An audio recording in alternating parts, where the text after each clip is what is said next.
baru 10 hari aku menikah.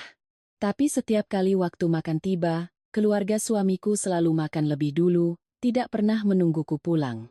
Hari itu, aku sengaja pulang kerja 2 jam lebih awal. Begitu membuka pintu, pemandangan di depan mata membuatku terpaku. 10 hari menjadi menantu, belum sekalipun aku duduk di meja makan bersama seluruh keluarga suamiku. Bukan karena aku begitu sibuk hingga tak bisa pulang lebih cepat, tapi karena setiap kali aku menginjakkan kaki di ambang pintu, makanan di meja sudah berkurang lebih dari separuh, piring dan sendok tersusun tak beraturan seolah acara makan sudah lama berakhir. Tak ada yang menelepon untuk menanyakan, tak ada pula yang bertanya apakah aku sudah makan. Hanya ada suara televisi yang sayup-sayup terdengar dari ruang keluarga, diselingi batuk kering ayah mertuaku, seolah kehadiranku atau tidak sama sekali tak mengubah apapun. Hari itu, aku meminta izin pulang 2 jam lebih awal. Alasannya tidak besar, hanya saja hatiku terasa berat, seperti ada sesuatu yang mengganjal tapi belum bisa kuberi nama. Aku membereskan pekerjaanku, pamit pada manajer, lalu pulang. Di jalan, aku mampir ke pasar untuk membeli beberapa ekor ikan. Niatku, malam ini aku akan memasak hidangan yang layak, sebagai awal untuk memulai hidup bersama yang sesungguhnya. Rumah mertuaku berada di sebuah gang kecil, motor harus dituntun masuk. Gang itu sepi di sore hari, hanya ada beberapa ibu-ibu penjual jajanan yang duduk mengobrol. Aku tiba di depan pintu, masih menenteng tas belanjaan, dalam benakku sudah terbayang adegan seluruh keluarga duduk makan bersama, meski hanya hidangan sederhana. Pintu tidak dikunci, aku mendorongnya pelan. Saat pintu terbuka, aku berhenti seketika. Di dalam rumah tidak ada suara televisi, tidak ada suara orang berbicara, tapi terdengar suara piring dan sendok beradu sangat pelan, seolah seseorang sedang makan dalam keheningan. Aku melangkah masuk lebih jauh. Aroma makanan hangat menguar, jelas sekali baru saja dihidangkan. Lampu dapur terang, tapi ruang keluarga lebih temaram dari biasanya. Aku memiringkan kepala untuk mengintip. Seluruh keluarga sedang duduk makan. Bukan meja makan yang biasa kulihat setiap malam, tapi sebuah meja yang ditata lebih rapi. Ada beberapa lauk tambahan yang belum pernah kulihat sebelumnya. Ibu mertua duduk di kepala meja, ayah mertua di sebelah kanannya, dan suamiku di sebelah kirinya. Mereka bertiga makan dengan sangat perlahan, nyaris tanpa percakapan, hanya suara kunyahan dan denting peralatan makan. Aku berdiri di ambang pintu dapur, tapi tak seorang pun menoleh. Perasaan pertamaku bukanlah marah, bukan juga sedih. Rasanya seperti ketika kita tak sengaja melihat sebuah adegan yang seharusnya tidak kita lihat.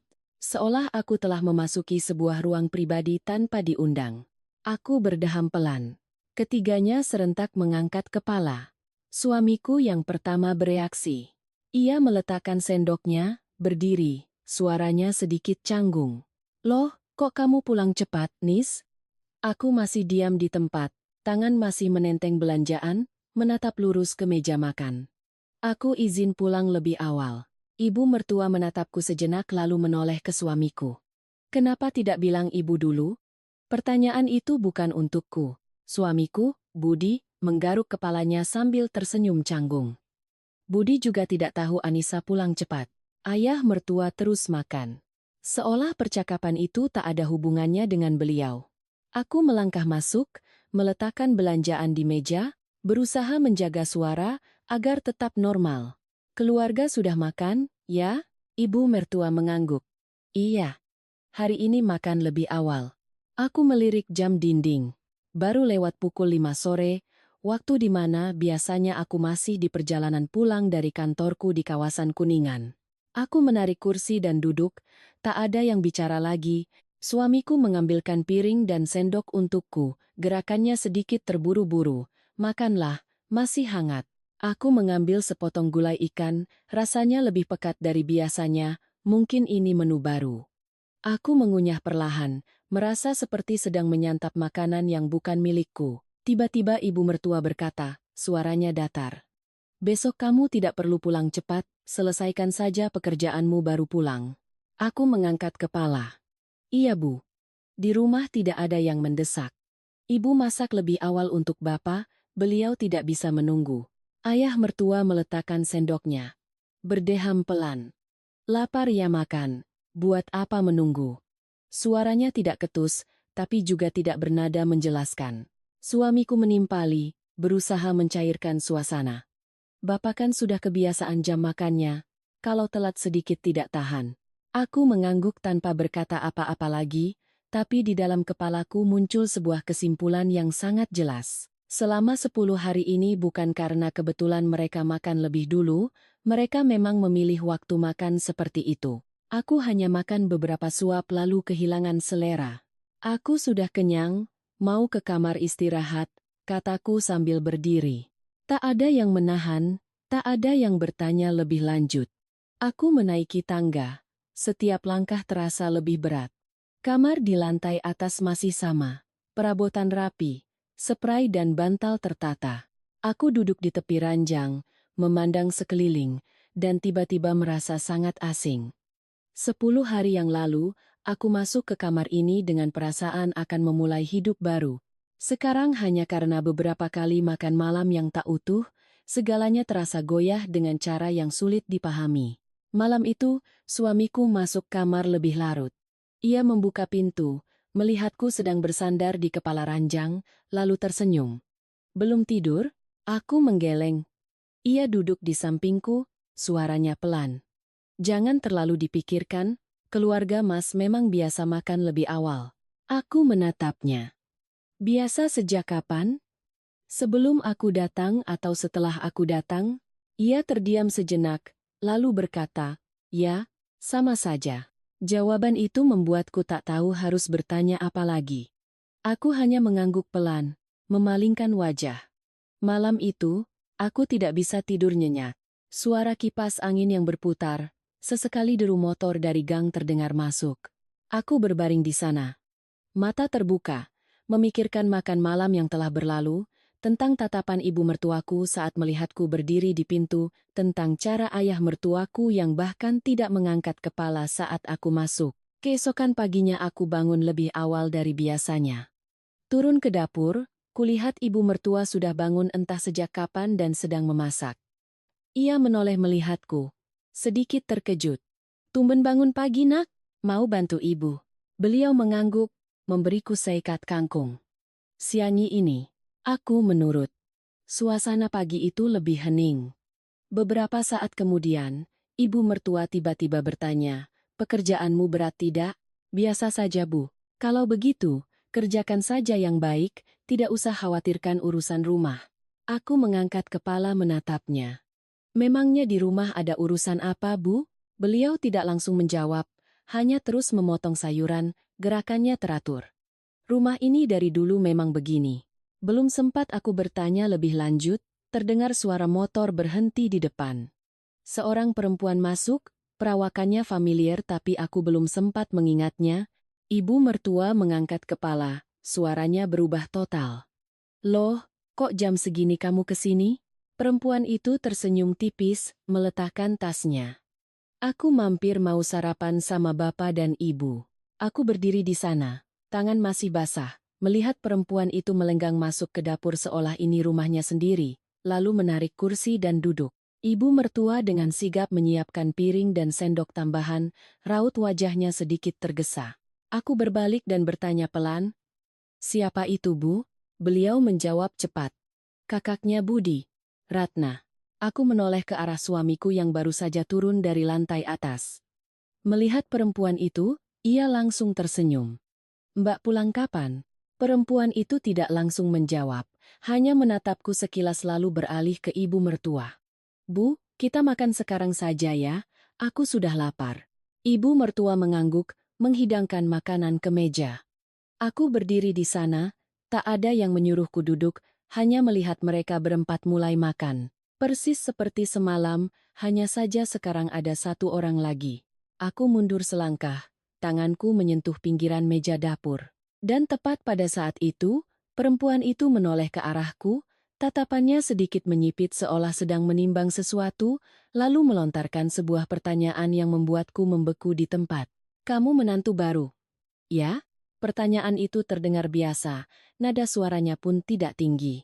Namun saat masuk ke telingaku, ia membawa perasaan seolah si penanya sedang mencoba meletakkan benda asing ke tempat yang semestinya untuk melihat pas atau tidak. Aku menegakkan tubuh, mengelap tangan ke celemek, dan menjawab pelan, "Iya, Mbak." Perempuan itu, Mbak Ratna, mengangguk. Tatapannya berhenti di wajahku sejenak sebelum berpaling. Pandangan itu tidak terkesan menginterogasi, tapi juga bukan tatapan ramah yang biasa kulihat saat bertemu anggota keluarga baru. Lebih seperti tatapan yang sudah terbiasa menilai, menimbang, lalu menyimpannya di dalam kepala. Ibu mertua menyodorkan sepiring nasi padanya, suaranya lebih lembut dari sebelumnya. "Makanlah, masih hangat." Mbak Ratna menerima piring itu, tak lupa menambahkan satu kalimat. "Keluarga kita sekarang makannya pagi sekali, ya." Aku pulang hampir saja tidak kebagian. Ibu mertua hanya tersenyum tipis tanpa menjawab. Ayah mertua tetap diam, menyuap makanan seperti biasa. Suamiku duduk di samping kakaknya. Sesekali melontarkan pertanyaan ringan, nadanya terdengar jauh lebih santai dibanding saat berbicara denganku semalam. Aku masih berdiri di sudut dapur, tak ada yang menyuruh duduk dan aku pun segan untuk langsung bergabung. Perasaan canggung itu membuat tangan dan kakiku terasa berlebihan, berdiri salah, pergi pun tak enak. Beberapa saat kemudian, Mbak Ratna tiba-tiba menoleh padaku, bertanya sekenanya, "Kamu kerja di mana?" Aku menjawab, menjaga suara agar tetap normal. "Saya kerja di firma akuntansi di daerah Kuningan, Mbak." Ia mengangguk. "Jauh juga." "Ya, pantas saja pulangnya malam." Kalimat itu terdengar seperti simpati, tapi cara ia mengatakannya seolah menegaskan sebuah fakta bahwa ketidakhadiranku di meja makan adalah hal yang sangat wajar, bahkan seharusnya begitu. Belum sempat aku berkata apa-apa. Ibu mertua menyela. "Dia sibuk, biarkan saja selesaikan pekerjaannya. Di rumah juga tidak kekurangan orang." Aku menunduk menatap tanganku, tak tahu harus bereaksi bagaimana. Kalimat itu tidak kasar, tapi dengan rapi menempatkanku di luar lingkaran. Suamiku sepertinya menyadari suasana menjadi sedikit kaku, lalu menoleh padaku. "Duduk sini, makan." "Kenapa berdiri di situ terus?"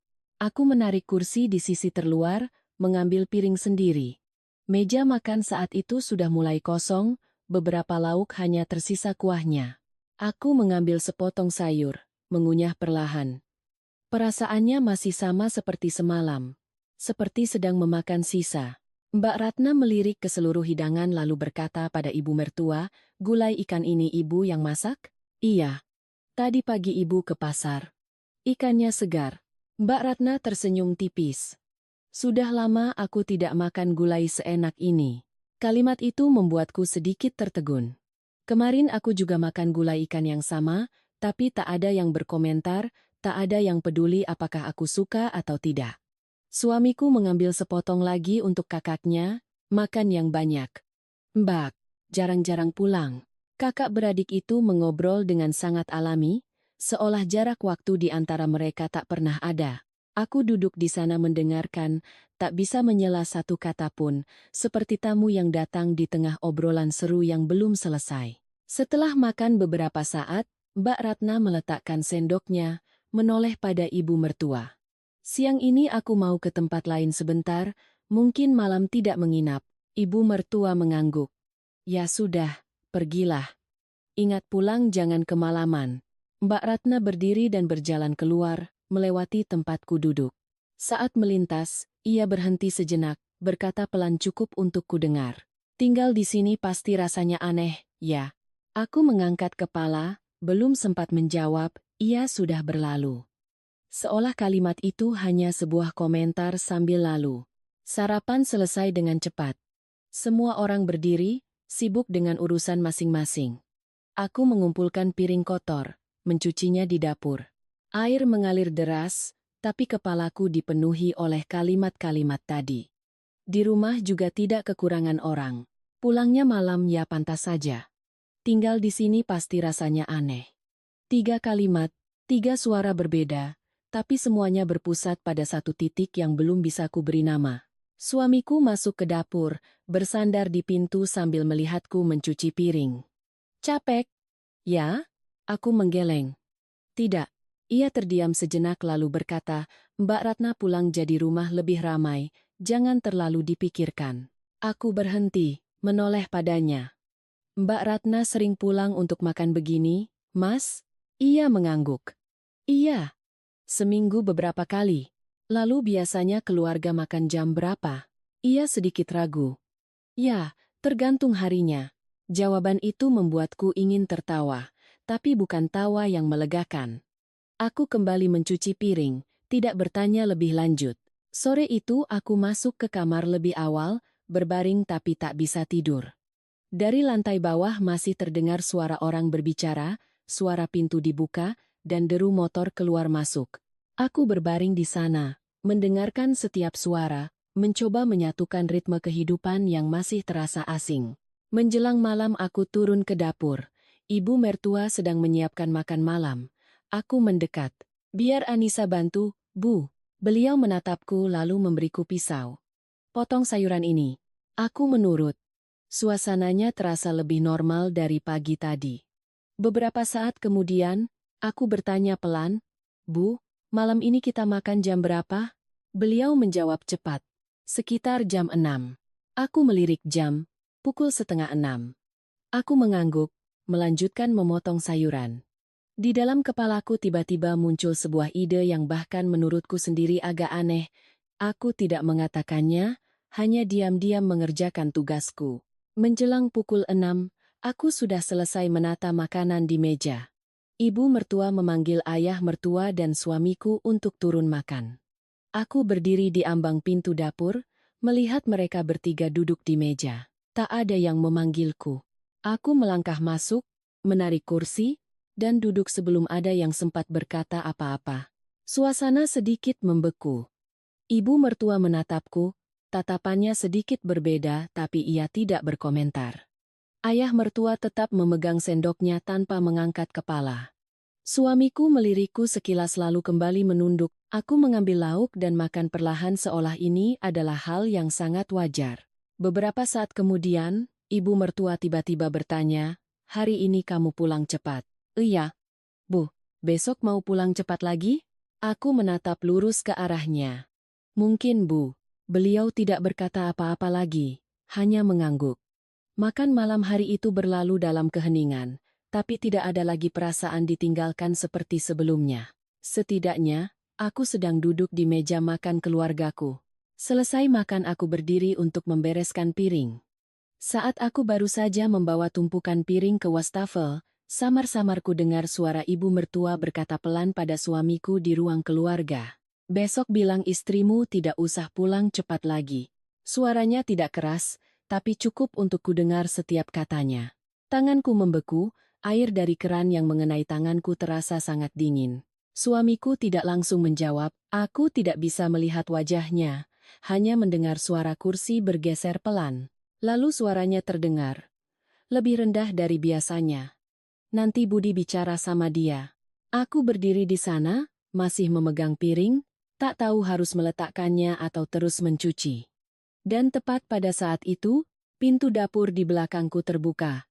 Pintu dapur terbuka sangat pelan, tapi cukup untuk membuatku tahu ada seseorang berdiri di belakangku. Aku tidak langsung berbalik, masih memegang piring yang sedang kubilas, air keran terasa dingin mengalir di sela-sela jari. "Kamu dengar semuanya, ya?" Suara suamiku terdengar tepat di belakangku, rendah dan pelan, seolah sedang menebak bagaimana reaksiku. Aku meletakkan piring, mematikan keran, baru kemudian berbalik menatapnya. Dengar sedikit. Dia bersandar di kusen pintu.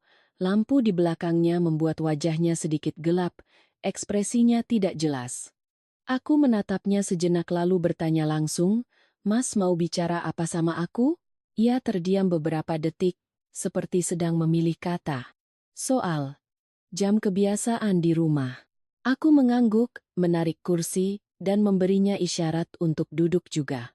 Ruang dapur yang sempit terasa menyesakkan, suara kipas angin di langit-langit terdengar lebih jelas. "Bicaralah," kataku. Ia tidak duduk, tetap berdiri di sana. Keluarga Mas dari dulu cara makannya sedikit berbeda. "Berbeda bagaimana?" Ia menatapku, lalu menunduk ke meja. Bapak Mas terbiasa makan lebih awal, ibu memasak mengikuti jam itu.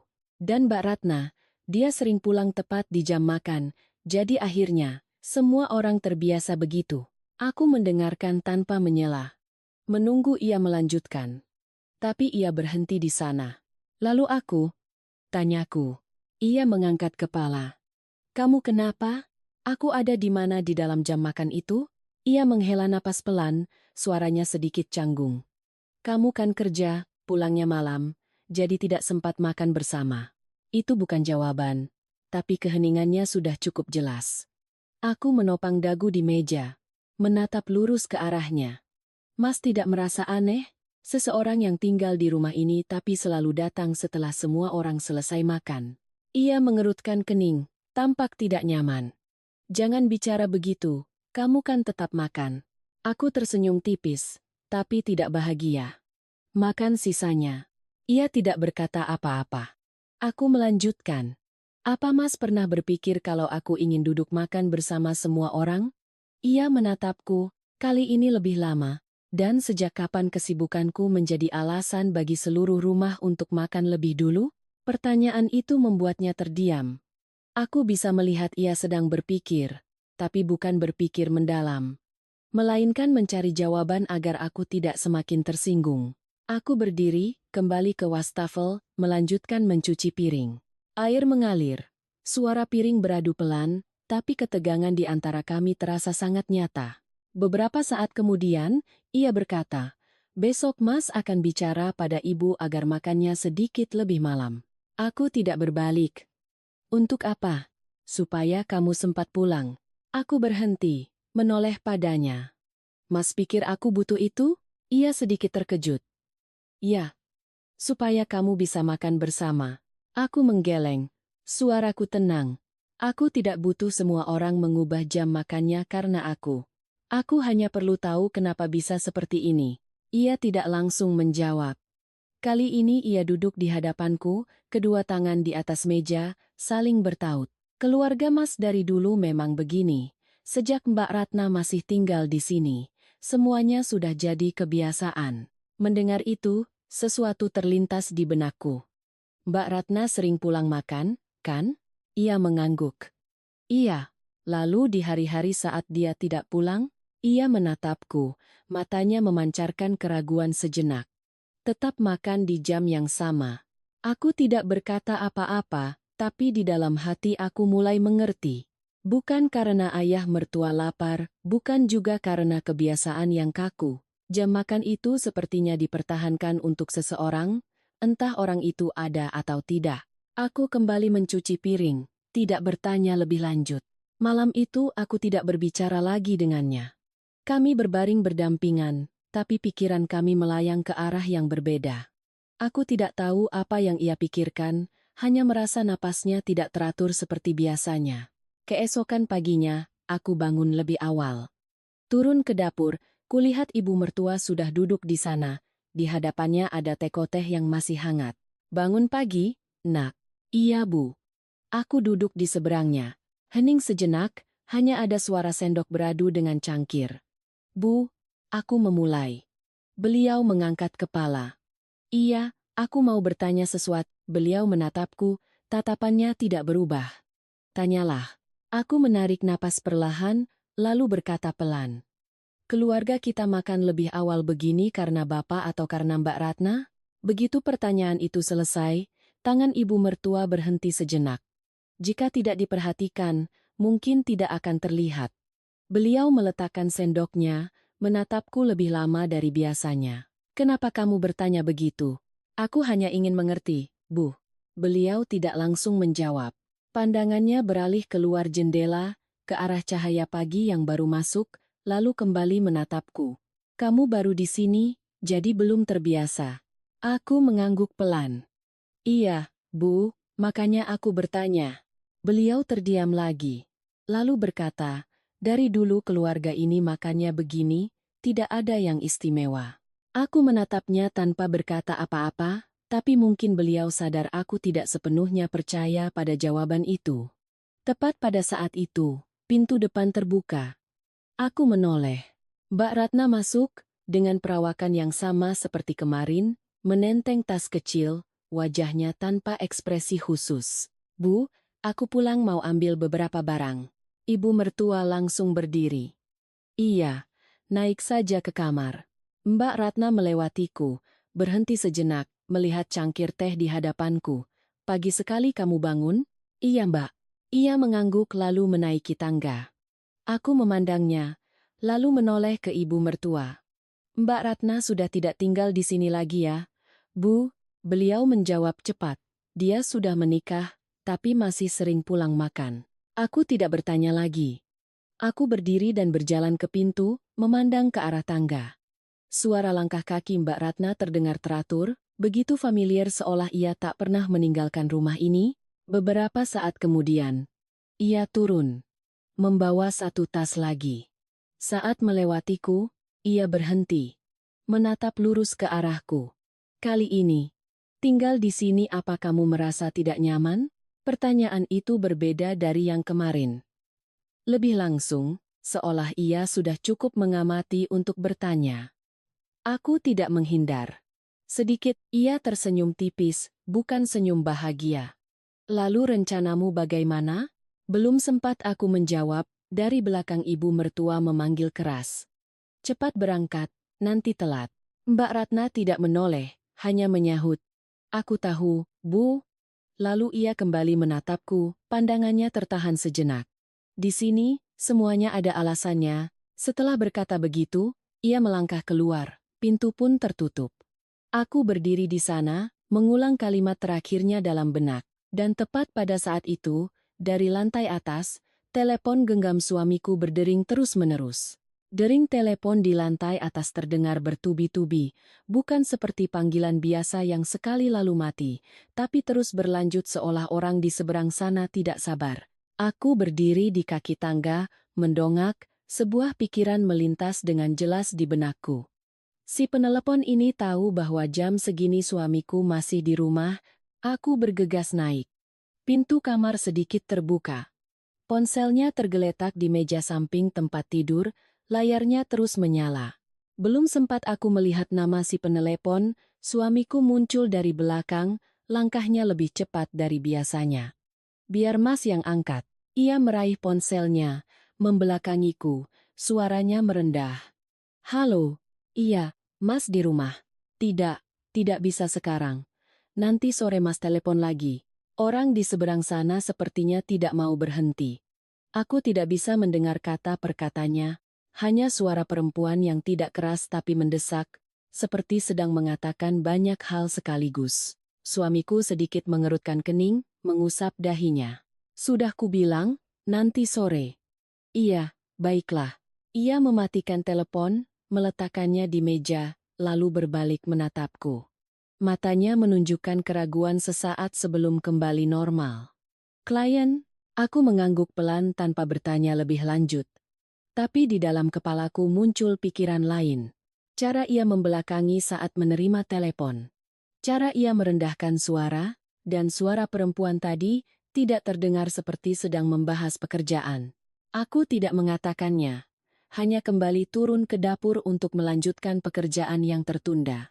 Sepanjang pagi itu, suasana di rumah tetap sama, tidak ada perubahan yang kentara, tapi ada sesuatu yang menggantung, seperti benang tipis yang bisa putus hanya dengan satu sentuhan ringan. Siang itu, aku izin tidak masuk kerja setengah hari. Alasanku pada kantor adalah kurang enak badan, tapi sebenarnya ada hal lain di pikiranku. Aku ingin berada di rumah, bukan untuk istirahat, tapi untuk melihat alasan yang dikatakan Mbak Ratna itu sebenarnya apa. Ibu mertua tampak sedikit heran melihatku tidak berangkat kerja. Kenapa hari ini di rumah? Anissa izin setengah hari, Bu. Beliau mengangguk tanpa bertanya lagi. Aku perhatikan. Beliau tidak bertanya detail, juga tidak menunjukkan perhatian lebih, seolah aku bekerja atau tidak sama sekali tidak memengaruhi ritme hidupnya. Siang itu, ibu mertua memasak lebih awal. Makanan dihidangkan sebelum pukul 12 siang. Ayah mertua turun lebih dulu dan duduk di tempatnya yang biasa. Aku berdiri di ambang pintu dapur, panggilkan Mas Budi turun. kata ibu mertua sambil masih menatap piring. Aku mengangguk, naik ke lantai atas. Pintu kamar sedikit terbuka, aku mendorongnya pelan. Suamiku sedang berbaring di tempat tidur, mata terpejam, ponsel di sampingnya. Mas, turun makan. Ia membuka mata dan duduk. Iya, Mas turun sekarang. Aku turun lebih dulu. Saat aku baru saja masuk ke dapur, ponselnya di lantai atas berdering lagi. Suaranya persis seperti tadi pagi. Aku berhenti sejenak, lalu melangkah lebih pelan, tidak jadi naik lagi. Beberapa saat kemudian, dering itu berhenti. Suamiku turun dan duduk di meja makan. Aku pun menarik kursi dan duduk bersamaan dengan yang lain. Tak ada yang berkomentar soal aku berada di rumah siang itu, tak ada pula yang terkejut melihatku duduk di meja makan sejak awal. Makan siang berjalan normal, tapi dalam kenormalan itu ada satu detail yang menarik perhatianku. Ponsel suamiku diletakkan tepat di samping piringnya, layar menghadap ke bawah tapi sesekali menyala. Ia tidak membaliknya untuk melihat. Menjelang akhir makan, ponselnya bergetar. Ia meliriknya sekilas lalu meletakkan tangannya di atas ponsel, menahannya agar tidak bergetar lagi. Ibu mertua melihat dan bertanya, "Siapa yang telepon?" Ia menjawab cepat, "Klien." Ibu tidak bertanya lagi. Aku mengambil sepotong sayur, mengunyah perlahan, mata tetap menunduk ke piring tapi telinga awas mendengarkan setiap suara di sekitar. Cara ia menahan ponselnya, cara ia menjawab, persis seperti tadi pagi. Selesai makan aku berdiri untuk membereskan piring. Suamiku tidak langsung naik ke kamar seperti biasanya, melainkan berdiri sejenak di dapur lalu berkata pada ibunya, "Siang ini Budi mau keluar sebentar? Kemana?" "Ada urusan." Ibu mertua mengangguk tanpa bertanya detail. Aku mencuci piring. Mendengar langkahnya naik ke lantai atas. Sesaat kemudian, terdengar suara pintu kamar dibuka lalu ditutup lagi. Aku mengangkat kepala melihat jam. Baru lewat pukul 1 siang. Aku mengeringkan tangan dan naik ke kamar. Pintu kamar kosong, tempat tidur sudah dirapikan, ponselnya tidak ada lagi di meja. Aku berdiri di sana beberapa detik lalu turun lagi. "Mas Budi sudah pergi, Bu?" "Iya." Katanya ada urusan. "Urusan apa ya, Bu?" Beliau sedang menyiangi sayuran, tidak mengangkat kepala. "Urusan dia." Ibu tidak tanya. Aku mengangguk tanpa berkata lebih, tapi di dalam hatiku ada perasaan yang sangat jelas. Urusan itu bukan baru muncul hari ini. Sore berlalu dengan lambat. Aku di rumah, melakukan beberapa pekerjaan ringan tapi pikiranku tidak tenang. Mendekati pukul 4, aku mendengar suara motor berhenti di depan pintu. Aku melangkah keluar. Mbak Ratna berdiri di sana, dengan perawakan yang sama, menenteng tas. "Loh, kamu di rumah?" "Iya, Mbak. Saya izin." Ia masuk dan meletakkan tasnya di meja. Rumah sepi sekali. Mas Budi sedang keluar. Ia mengangguk pelan, seolah sudah tahu. "Oh." Aku menatapnya lalu bertanya, "Mbak sering pulang jam segini?" "Tergantung." Ia berjalan lurus ke dapur, membuka tutup panci, melihat sisa makanan yang belum dibereskan. "Siang ini makan lebih awal." "Iya, Mbak." Ia berbalik menatapku. "Kamu sudah mulai terbiasa?" Aku tersenyum tipis, sedang mencoba. Ia menarik kursi dan duduk, menopang dagu sambil memandang keluar. Rumah ini semuanya begitu. Kelihatannya sederhana, tapi kalau tinggal lama baru mengerti. Aku duduk di seberangnya. "Mengerti apa, Mbak?" Ia tidak langsung menjawab. Matanya berhenti di satu titik di luar pintu, seolah sedang mengingat sesuatu.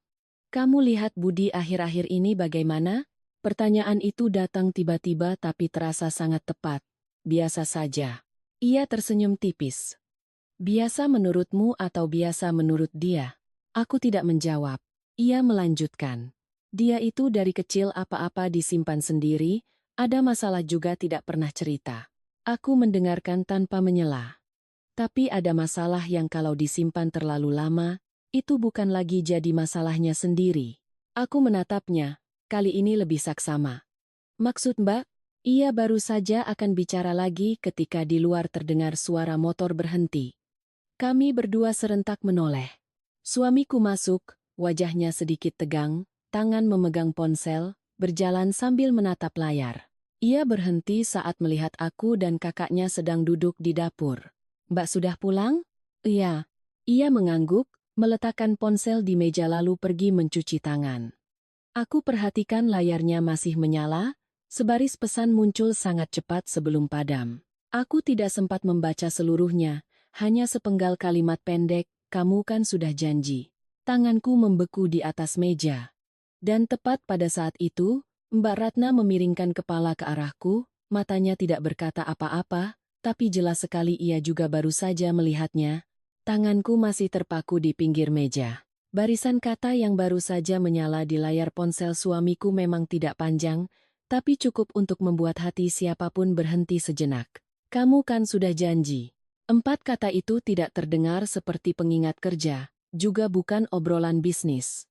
Kalimat itu membawa nada yang familiar dari cerita-cerita yang tak nyaman untuk diungkapkan. Mbak Ratna tidak menatapku lama, hanya sekilas, lalu membuang muka, seolah ia sudah terbiasa dengan hal semacam itu.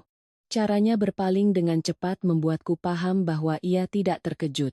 Suamiku selesai mencuci tangan, kembali, dan menarik kursi untuk duduk. Ia menatap kami lalu bertanya seolah tak terjadi apa-apa. "Kalian berdua duduk di sini sedang apa?" Mbak Ratna mengangkat bahu. "Pulang lihat adik ipar di rumah, jadi duduk ngobrol sebentar." Suamiku mengangguk, mengambil ponselnya, menggeser layar sekilas, lalu meletakkannya dengan posisi terbalik. Gerakan itu begitu cepat, jika tidak diperhatikan akan dianggap sebagai kebiasaan. Aku tidak berkata apa-apa, juga tidak bertanya. Bukan karena aku tidak ingin, tapi karena saat itu terlalu banyak pertanyaan di kepalaku sampai bingung harus mulai dari mana. Mbak Ratna berdiri, mengambil air minum, lalu kembali. Suaranya tenang, "Nanti sore makan apa?" "Sudah ada, Mbak," jawabku. Ia melihat sisa lauk dari makan siang, mengangguk pelan. "Oh, dihangatkan lagi juga tidak apa-apa." Suamiku menyela. "Nanti malam, Mas mungkin makan agak telat." Kalimat itu membuatku mengangkat kepala menatapnya. "Mas mau pergi lagi?" Ia menjawab tanpa ragu. "Ada urusan." Mbak Ratna tidak bertanya lebih lanjut. Hanya menatapnya sekilas lalu beralih padaku. "Di rumah ini, kalau ada yang bilang ada urusan, biasanya memang ada urusan sungguhan." Kalimat itu terdengar seperti candaan, tapi nada suaranya tidak bercanda. Lebih seperti sindiran, seolah mengingatkanku untuk memahami sesuatu tanpa harus dikatakan langsung. Aku mengangguk tidak bertanya lagi. Sore itu berlalu dalam suasana yang aneh. Tidak ada pertengkaran, tidak ada ketegangan yang jelas, tapi segalanya terasa melambat, setiap tindakan seolah membawa lapisan makna yang lain. Menjelang pukul 6, ibu mertua menyiapkan makan malam. Ayah mertua turun lebih dulu dan duduk di tempatnya. Aku pun turun, kali ini tanpa ragu, langsung menarik kursi dan duduk. Mbak Ratna duduk di samping ibu, dan suamiku di seberang. Meja makan terisi penuh, tapi rasanya tidak lengkap. Ibu mertua mengambilkan lauk untuk ayah mertua lalu berkata padaku, "Makanlah, jangan menunggu."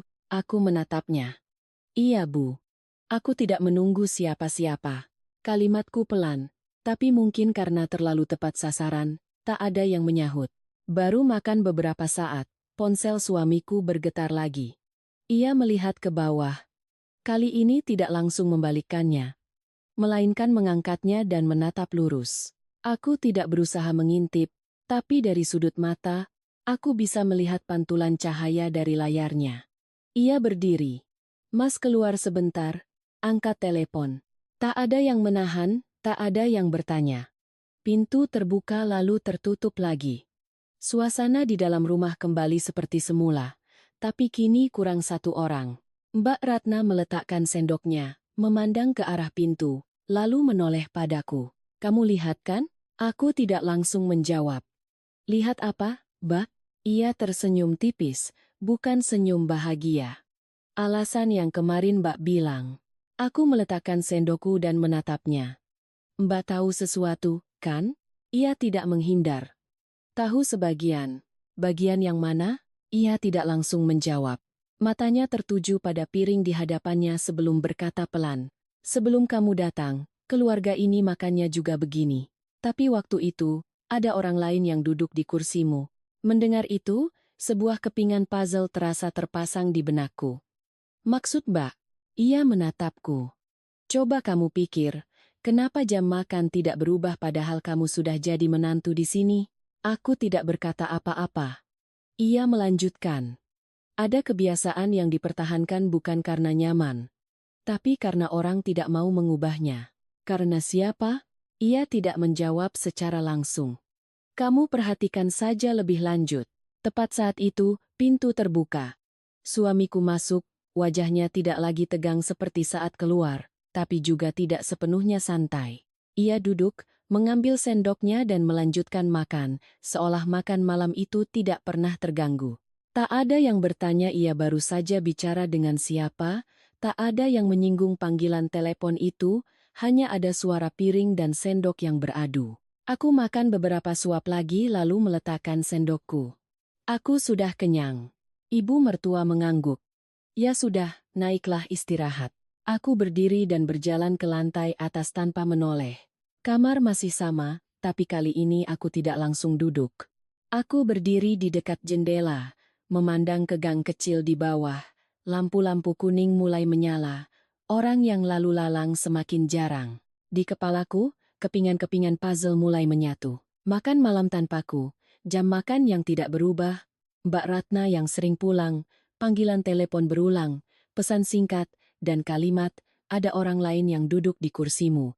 Aku tidak terburu-buru menyimpulkan, tapi satu hal yang ku tahu pasti, jika aku terus diam, aku tidak akan pernah mengerti sepenuhnya.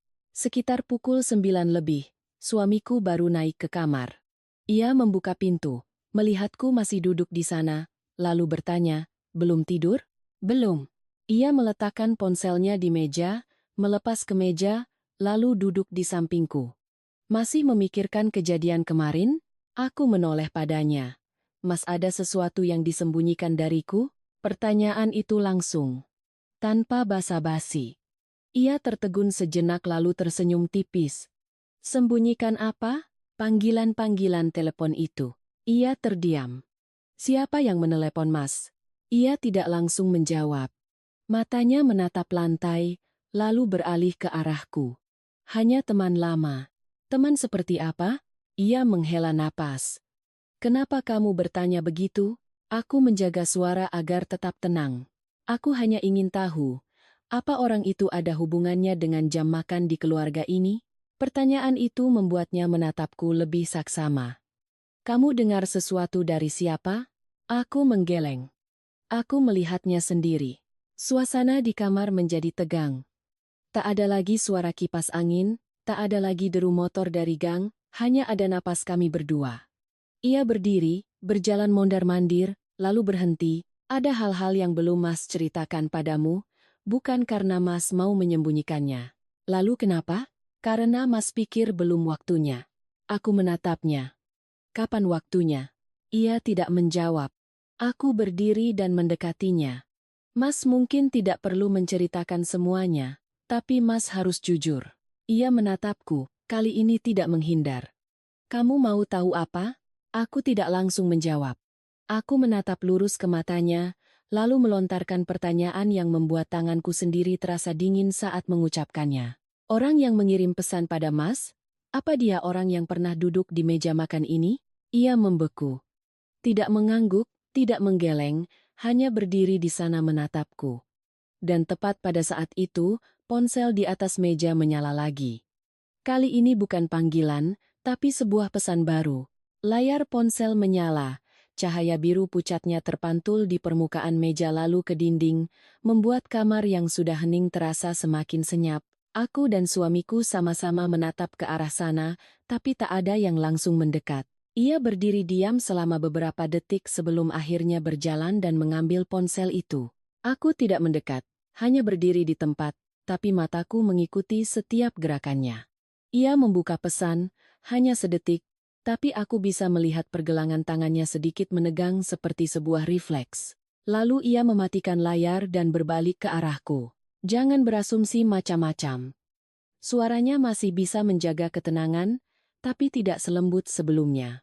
Aku tidak bertanya apa isi pesan itu. Bukan karena tidak penasaran, tapi karena caranya bereaksi sudah cukup memberitahuku bahwa jika aku bertanya pun, ia tidak akan menjawab jujur. Aku berjalan ke meja, menarik kursi dan duduk, suaraku lebih pelan. Aku tidak berasumsi, aku melihat apa yang sedang terjadi. Ia berdiri di hadapanku, tidak duduk. Itu tidak ada hubungannya denganmu. Kalimat itu membuatku mengangkat kepala menatapnya. Kali ini bukan karena terkejut, tapi karena semuanya menjadi jelas, tidak ada hubungannya. Ia mengangguk, seolah menegaskan. Iya. Aku tersenyum tipis, tapi perasaan di hatiku memberat. Kalau Mas bilang begitu, sekarang aku mengerti. Ia sedikit mengerutkan kening. Mengerti apa? Mengerti kenapa aku selalu datang belakangan. Ia tidak berkata apa-apa. Aku berdiri dan berjalan ke jendela, menatap ke gang yang sudah sepi. Angin malam berhembus, membawa aroma lembab dari dinding tua, membuat pikiranku sedikit lebih jernih. Mas tidak perlu menjelaskan semuanya, tapi Mas harus memberitahuku, di mana posisiku sekarang. Ia masih berdiri di belakangku, tidak mendekat. Kamu istri Mas. Aku berbalik menatapnya lurus. Kalimat itu semua orang bisa mengatakannya. Ia terdiam. Tapi di dalam rumah ini, ia tidak menjawab. Aku tidak bertanya lebih lanjut. Bukan karena aku menerima jawaban itu, tapi karena aku tahu jika terus bertanya, ceritanya hanya akan berputar-putar. Malam itu, aku tidur membelakanginya.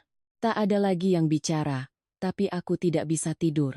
Di kepalaku, kalimat-kalimat Mbak Ratna, ibu mertua, dan suamiku sendiri terus berulang, tumpang tindih, membentuk sebuah gambaran yang belum sepenuhnya kulihat. Keesokan paginya, aku bangun sedikit lebih siang. Turun ke dapur, kulihat ibu mertua sedang duduk minum teh. Sudah bangun, Nak? Iya, Bu. Aku duduk di seberangnya. Hening sejenak, lalu aku berkata, Bu, iya? Aku mau bertanya satu hal lagi. Beliau menatapku, tatapannya tak berubah. Tanyalah. Sebelum aku datang, apa ada orang lain yang sering makan bersama di sini? Begitu pertanyaan itu selesai, beliau tidak langsung menjawab. Tangannya meletakkan cangkir teh, sangat pelan, tapi cukup untuk membuatku sadar beliau sedang menimbang jawaban. Kenapa kamu bertanya begitu? Aku hanya ingin tahu. Beliau menatapku lebih lama, lalu berkata pelan. Ada yang sering datang. Datang bagaimana, Bu? Orang yang dikenal. Jawaban itu tidak salah. Tapi juga tidak cukup. Aku tidak memaksanya, hanya mengangguk. Tepat pada saat itu, pintu depan terbuka. Mbak Ratna masuk. Kali ini tidak membawa apa-apa, hanya dengan tangan kosong. Bu, aku kesini sebentar. Ibu mertua mengangguk. Masuklah. Mbak Ratna melihatku lalu menarik kursi dan duduk di sampingku. Pagi ini tidak kerja? Aku izin, Mbak. Ia mengangguk pelan, seolah sudah menduga. Di rumah saja, biar semuanya jelas. Kalimatnya tidak keras, tapi cukup untuk didengar ibu mertua. Beliau melirik ke arah Mbak Ratna, tatapannya sedikit berbeda, tapi tidak berkata apa-apa. Aku menoleh pada Mbak Ratna. Mbak bicara begitu maksudnya apa? Ia tidak langsung menjawab, hanya melihat cangkir teh di hadapannya lalu berkata, ada hal-hal yang kalau tidak dilihat sendiri, orang lain yang bilang pun tidak akan percaya. Aku mendengarkan tanpa bereaksi. Ia melanjutkan. Kamu mau tahu? Kamu harus ada di sini saat semuanya terjadi. Terjadi apa? Ia tidak menjawab. Tepat pada saat itu, dari lantai atas, suara ponsel suamiku terdengar lagi. Kali ini bukan panggilan, tapi suara notifikasi pesan yang bertubi-tubi. Seolah orang di seberang sana sedang mengirim banyak sekali pesan. Mbak Ratna melihat ke langit-langit, lalu menoleh padaku. Orang itu tidak sabaran. Aku berdiri. Aku ke atas dulu. Aku menaiki tangga satu persatu. Pintu kamar sedikit terbuka, ponsel tergeletak di meja. Layarnya menyala, pesan masuk terus-menerus. Aku tidak berniat melihat, tapi saat aku baru saja mendekat, sebaris pesan muncul dengan jelas sebelum sempat padam. Kamu tidak mau menemuiku lagi? Tanganku membeku. Sebuah pesan lain muncul setelahnya. Sudah kubilang, aku tidak bisa menunggu lama. Aku berdiri di sana, tidak menyentuh ponsel itu, hanya menatap. Di dalam kepalaku, kepingan puzzle mulai terlihat lebih jelas, bukan lagi dugaan-dugaan acak, tapi sebuah arah yang pasti. Aku turun lagi. Mbak Ratna masih duduk di sana, menatapku seolah sedang menunggu. Aku sudah lihat. Ia mengangguk. Iya. Ibu mertua tidak bertanya apa-apa, hanya melanjutkan minum tehnya. Aku duduk dan menatap lurus ke arah Mbak Ratna. Siapa orang itu? Ia tidak menghindar. Orang yang dikenal keluarga. Dikenal bagaimana? Ia menghela napas. Dikenal sebelum kamu datang. Aku menatapnya tanpa berkata apa-apa. Ia melanjutkan. Dan pernah duduk di meja makan ini juga. Kalimat itu, kali ini, tidak lagi terdengar samar. Aku meletakkan tangan di meja, merasakan hawa dingin perlahan menjalar. Semua orang tahu, ia tidak langsung menjawab. Matanya melirik ke arah ibu mertua lalu kembali padaku, tidak ada yang membicarakannya, tapi semua orang tahu. Ia mengangguk sangat pelan. Aku menoleh pada ibu mertua. Ibu tahu? Beliau tidak menatapku, hanya berkata, di rumah ini tidak ada rahasia yang tidak ketahuan. Jawaban itu tidak keras, tapi cukup untuk menghentikan segalanya di dalam kepalaku. Aku tidak bertanya lebih lanjut. Bukan karena kehabisan pertanyaan, tapi karena aku tahu jawaban itu sudah cukup untuk membuatku mengerti sebagian. Hanya satu hal yang belum jelas. Aku berdiri, melihat ke lantai atas, lalu menoleh pada Mbak Ratna. Dia janji apa pada orang itu? Ia tidak langsung menjawab. Tatapannya kali ini tidak lagi setenang sebelumnya. Kamu benar-benar mau tahu? Aku mengangguk. Ia menatapku cukup lama, lalu berkata sangat pelan. Ada janji yang kalau sudah diucapkan, tidak bisa ditarik kembali begitu saja. Belum sempat aku bertanya lagi, di luar terdengar suara motor berhenti. Suamiku masuk, wajahnya tanpa ekspresi, tapi matanya berhenti lebih lama saat melihatku.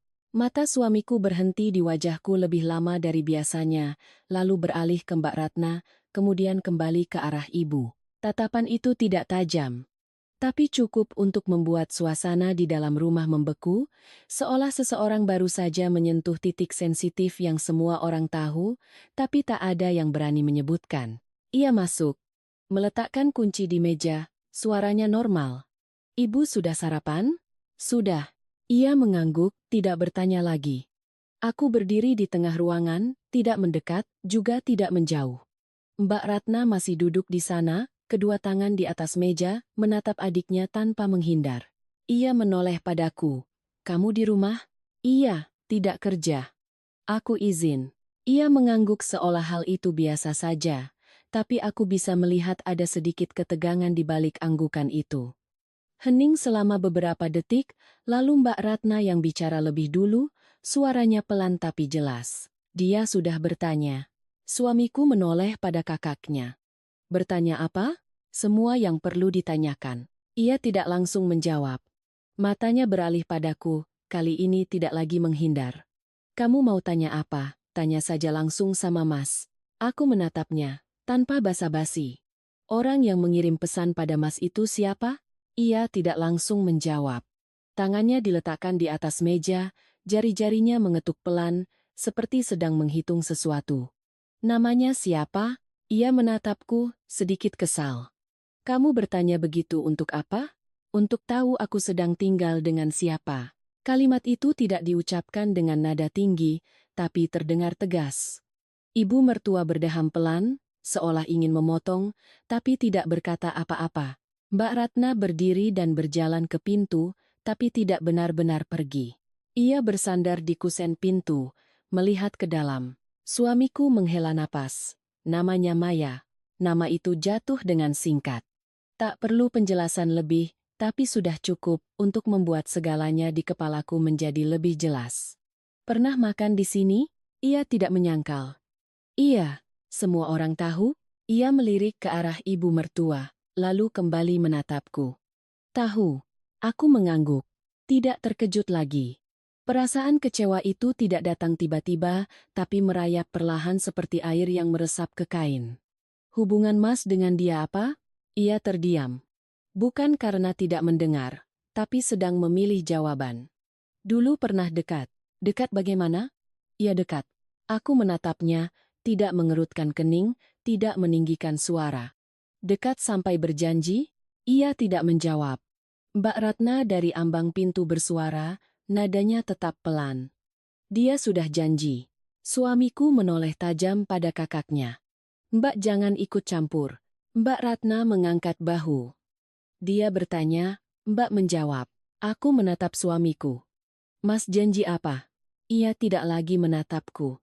Matanya tertuju pada satu titik di meja, suaranya merendah. Itu cerita lama. Selama apa? Ia tidak bicara.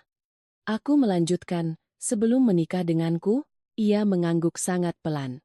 Setelah menikah denganku, ia tidak mengangguk, juga tidak menggeleng, hanya diam. Keheningan itu sudah cukup untuk membuatku mengerti.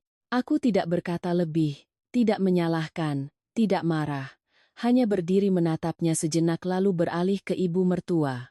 Ibu tahu soal ini sejak kapan? Beliau meletakkan cangkir tehnya, suaranya datar. Tahu dari dulu, sebelum kamu datang. Oh, aku mengangguk. Tidak ada lagi yang mengejutkan. Lalu kenapa ibu tetap mengizinkan aku menikah dengan Mas Budi? Beliau tidak langsung menjawab. Matanya menatapku, tidak menghindar tapi juga tidak melembut. Keluarga ini menikahimu secara baik-baik. Jawaban itu terdengar sangat benar, tapi tidak menyentuh inti pertanyaanku. Aku tidak bertanya lagi. Mbak Ratna melangkah masuk, menarik kursi dan duduk. Suaranya pelan. Jangan kamu pikir semuanya sederhana. Ini bukan sekadar selingkuh lalu putus. Aku menatapnya. Lalu apa? Ia melirik ke arah adiknya lalu berkata, ini soal tidak bisa lepas. Suamiku berdiri dengan cepat. Cukup. Ia berjalan beberapa langkah lalu berbalik menatapku. Mas akan selesaikan. Selesaikan apa? Masalah itu. Berapa lama? Ia tidak langsung menjawab. Butuh waktu. Aku tersenyum tipis. Waktu siapa? Ia tidak bicara. Suasana di rumah saat itu begitu berat sampai suara kipas angin di langit-langit terdengar jelas. Aku berjalan ke meja, meletakkan tangan di tepinya, menatap lurus ke arahnya. Aku tidak butuh Mas menyelesaikan masalah itu. Aku butuh tahu di mana posisiku. Ia menatapku, kali ini matanya tidak menghindar. Kamu istri Mas. Sejak kapan? Pertanyaan itu membuatnya tertegun. Maksudmu? Sejak kapan Mas benar-benar menganggapku sebagai istri? Ia tidak menjawab. Aku tidak menunggu lagi. Aku berbalik dan berjalan lurus ke pintu, tidak membawa apa-apa, hanya pergi. Di belakang, suamiku memanggil. Nis, kamu mau kemana? Aku tidak menoleh. Keluar. Mau kemana? Aku berhenti di pintu, tangan di gagangnya. Mencari udara. Aku membuka pintu, melangkah keluar. Udara di luar lebih sejuk, tapi kepalaku masih panas. Gang kecil sore itu lebih ramai dari biasanya. Beberapa tetangga yang kukenal melintas dan menatapku, tapi aku tidak peduli. Aku berjalan beberapa langkah lalu berhenti di ujung gang, bersandar di dinding. Tidak menangis, tidak bicara, hanya berdiri di sana melihat orang lalu lalang. Beberapa saat kemudian, aku mendengar suara motor berhenti di belakang. Anissa, suara suamiku. Aku tidak berbalik. Ia mendekat. Pulanglah. Aku masih menatap lurus. Mas pulang saja. Aku pulang bersamamu. Aku tidak mau pulang. Ia berdiri diam beberapa detik. Kamu maunya bagaimana? Aku berbalik menatapnya. Aku mau bertemu orang itu. Ia tertegun. Bertemu siapa? Maya. Ia tidak bicara. Panggil dia ke sini. Tidak perlu. Perlu. Ia menggeleng. Masalah ini bukan selesai dengan bertemu. Aku menatapnya. Aku tidak butuh selesai. Aku butuh jelas. Ia terdiam. Beberapa saat kemudian, ia mengeluarkan ponselnya, melihat layar, lalu menatapku. Kamu yakin? Aku mengangguk. Ia menekan nomor. Telepon berdering. Sekali, dua kali, di dering ketiga, panggilan diangkat. Suara perempuan yang familiar terdengar. Tak perlu mendengar jelas, aku sudah tahu itu siapa. Halo. Suamiku menatapku sedetik, lalu berkata, "Kamu bisa keluar sebentar? Kita bertemu." Orang di seberang sana terdiam beberapa detik, lalu bertanya balik, "Sekarang?" "Iya." "Di mana?" Ia menatapku. Aku berkata, "Warung kopi di ujung gang." Ia mengulanginya, "Warung kopi di ujung gang." Orang di seberang tidak langsung menjawab. Sesaat kemudian baru berkata, "Aku ke sana sekarang." Panggilan berakhir. Ia menyimpan ponselnya dan menatapku. "Kamu benar-benar mau melakukannya?" Aku tidak menjawab, hanya berbalik dan berjalan menuju warung kopi. Ia berdiri di sana sedetik, lalu mengikutiku. Warung kopi tidak ramai, hanya beberapa meja yang terisi. Aku memilih meja di sudut dan duduk. Ia duduk di seberangku, tidak bicara apa-apa. Sekitar 10 menit kemudian, pintu warung terbuka. Seorang perempuan masuk. Aku mengangkat kepala, dan saat mata kami bertemu, aku langsung menyadari sesuatu yang membuat tanganku mengepal erat di atas meja. Perempuan yang masuk ke warung itu berhenti sejenak di dekat pintu, seolah membiarkan matanya terbiasa dengan cahaya di dalam. Lampu kuning menerpa wajahnya, menonjolkan fitur-fitur yang tampak terbiasa melewati banyak hal. Aku mengamatinya lebih saksama. Perasaan familiar itu datang bukan karena pernah bertemu langsung, tapi dari detail-detail kecil yang berulang di rumah sana, cara ia mengikat rambutnya dengan rapi di belakang, model kemeja berwarna pucat yang ia kenakan, dan aroma parfum samar yang sama persis dengan yang tertinggal di serbet dapur yang pernah salahku pegang beberapa hari lalu. Ia melihat sekeliling, matanya berhenti di meja kami. Wajahnya tidak menunjukkan keterkejutan, hanya sedikit melambat, lalu ia berjalan lurus ke arah kami. Langkahnya tidak terburu-buru, juga tidak ragu-ragu, seolah ia sudah mempersiapkan diri untuk situasi ini. Ia menarik kursi dan duduk di samping suamiku, bukan di seberangku. Cara duduk itu membuat posisi kami bertiga menjadi sangat jelas. "Aku sudah datang," katanya. Suaranya tidak keras. Suamiku mengangguk, tangannya di atas meja, tidak menyentuhnya. Aku menatap mereka berdua, lalu berkata, "Anda Mbak Maya." Ia menoleh padaku, tatapannya langsung. Iya, tak ada perkenalan lain. Ia tidak bertanya siapa aku, juga tidak butuh konfirmasi. Seolah posisiku dalam cerita ini sudah ia ketahui sejak lama. Setelah hening sejenak, aku yang memulai. "Saya Anissa." Ia mengangguk pelan. "Mas Budi sudah cerita." Aku melirik suamiku. Ia tidak berkata apa-apa, hanya duduk diam, mata menunduk. "Anda tahu saya," lanjutku. "Tahu sedikit," jawabnya. "Tahu sampai mana?" Ia tidak langsung menjawab. Ia merapikan ujung kemejanya lalu menatap lurus ke arahku. "Tahu kamu menantu baru di sana." Jawaban itu tidak salah, tapi terasa kurang. Aku tidak memaksanya, hanya menanyakan hal lain. "Anda pernah makan di rumah Mas Budi?" Ia mengangguk. "Pernah." "Sering?" "Dulu." Aku menjaga suaraku agar tetap tenang.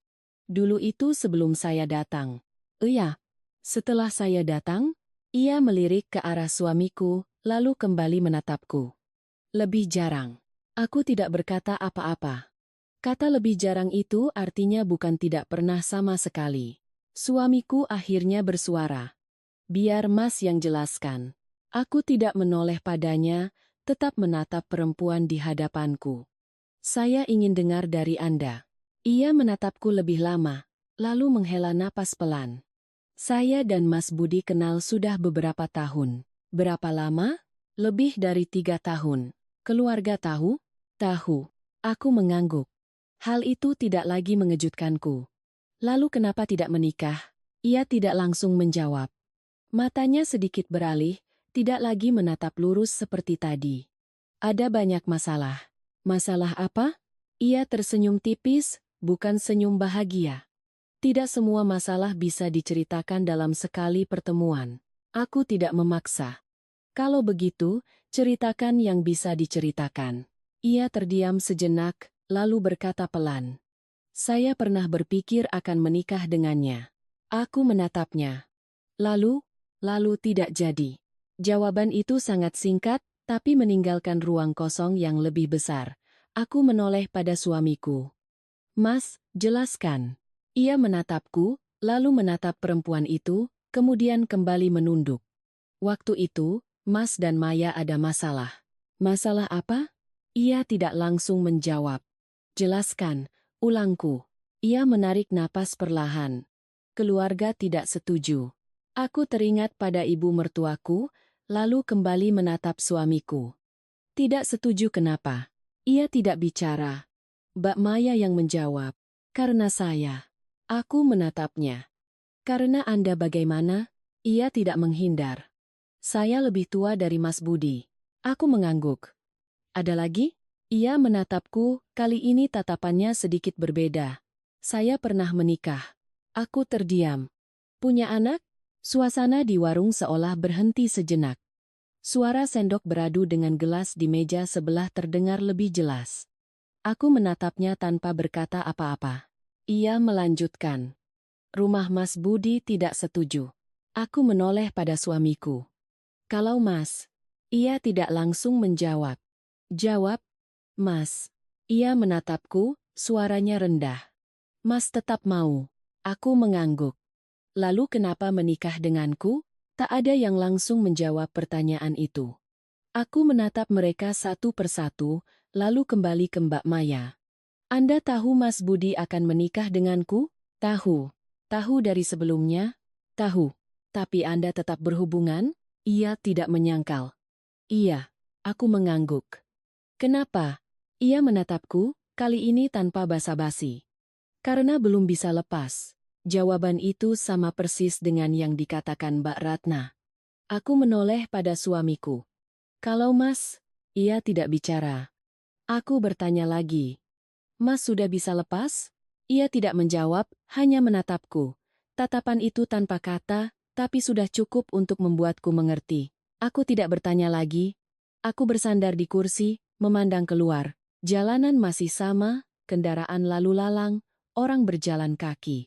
Tak ada yang tahu di sudut warung ini ada 3 orang yang duduk bersama karena sebuah cerita yang tak seorang pun ingin menyelesaikannya. Beberapa saat kemudian, Mbak Maya bersuara. Kamu tidak perlu bertanya lagi. Aku menoleh. Kenapa? Karena kamu sudah tahu cukup.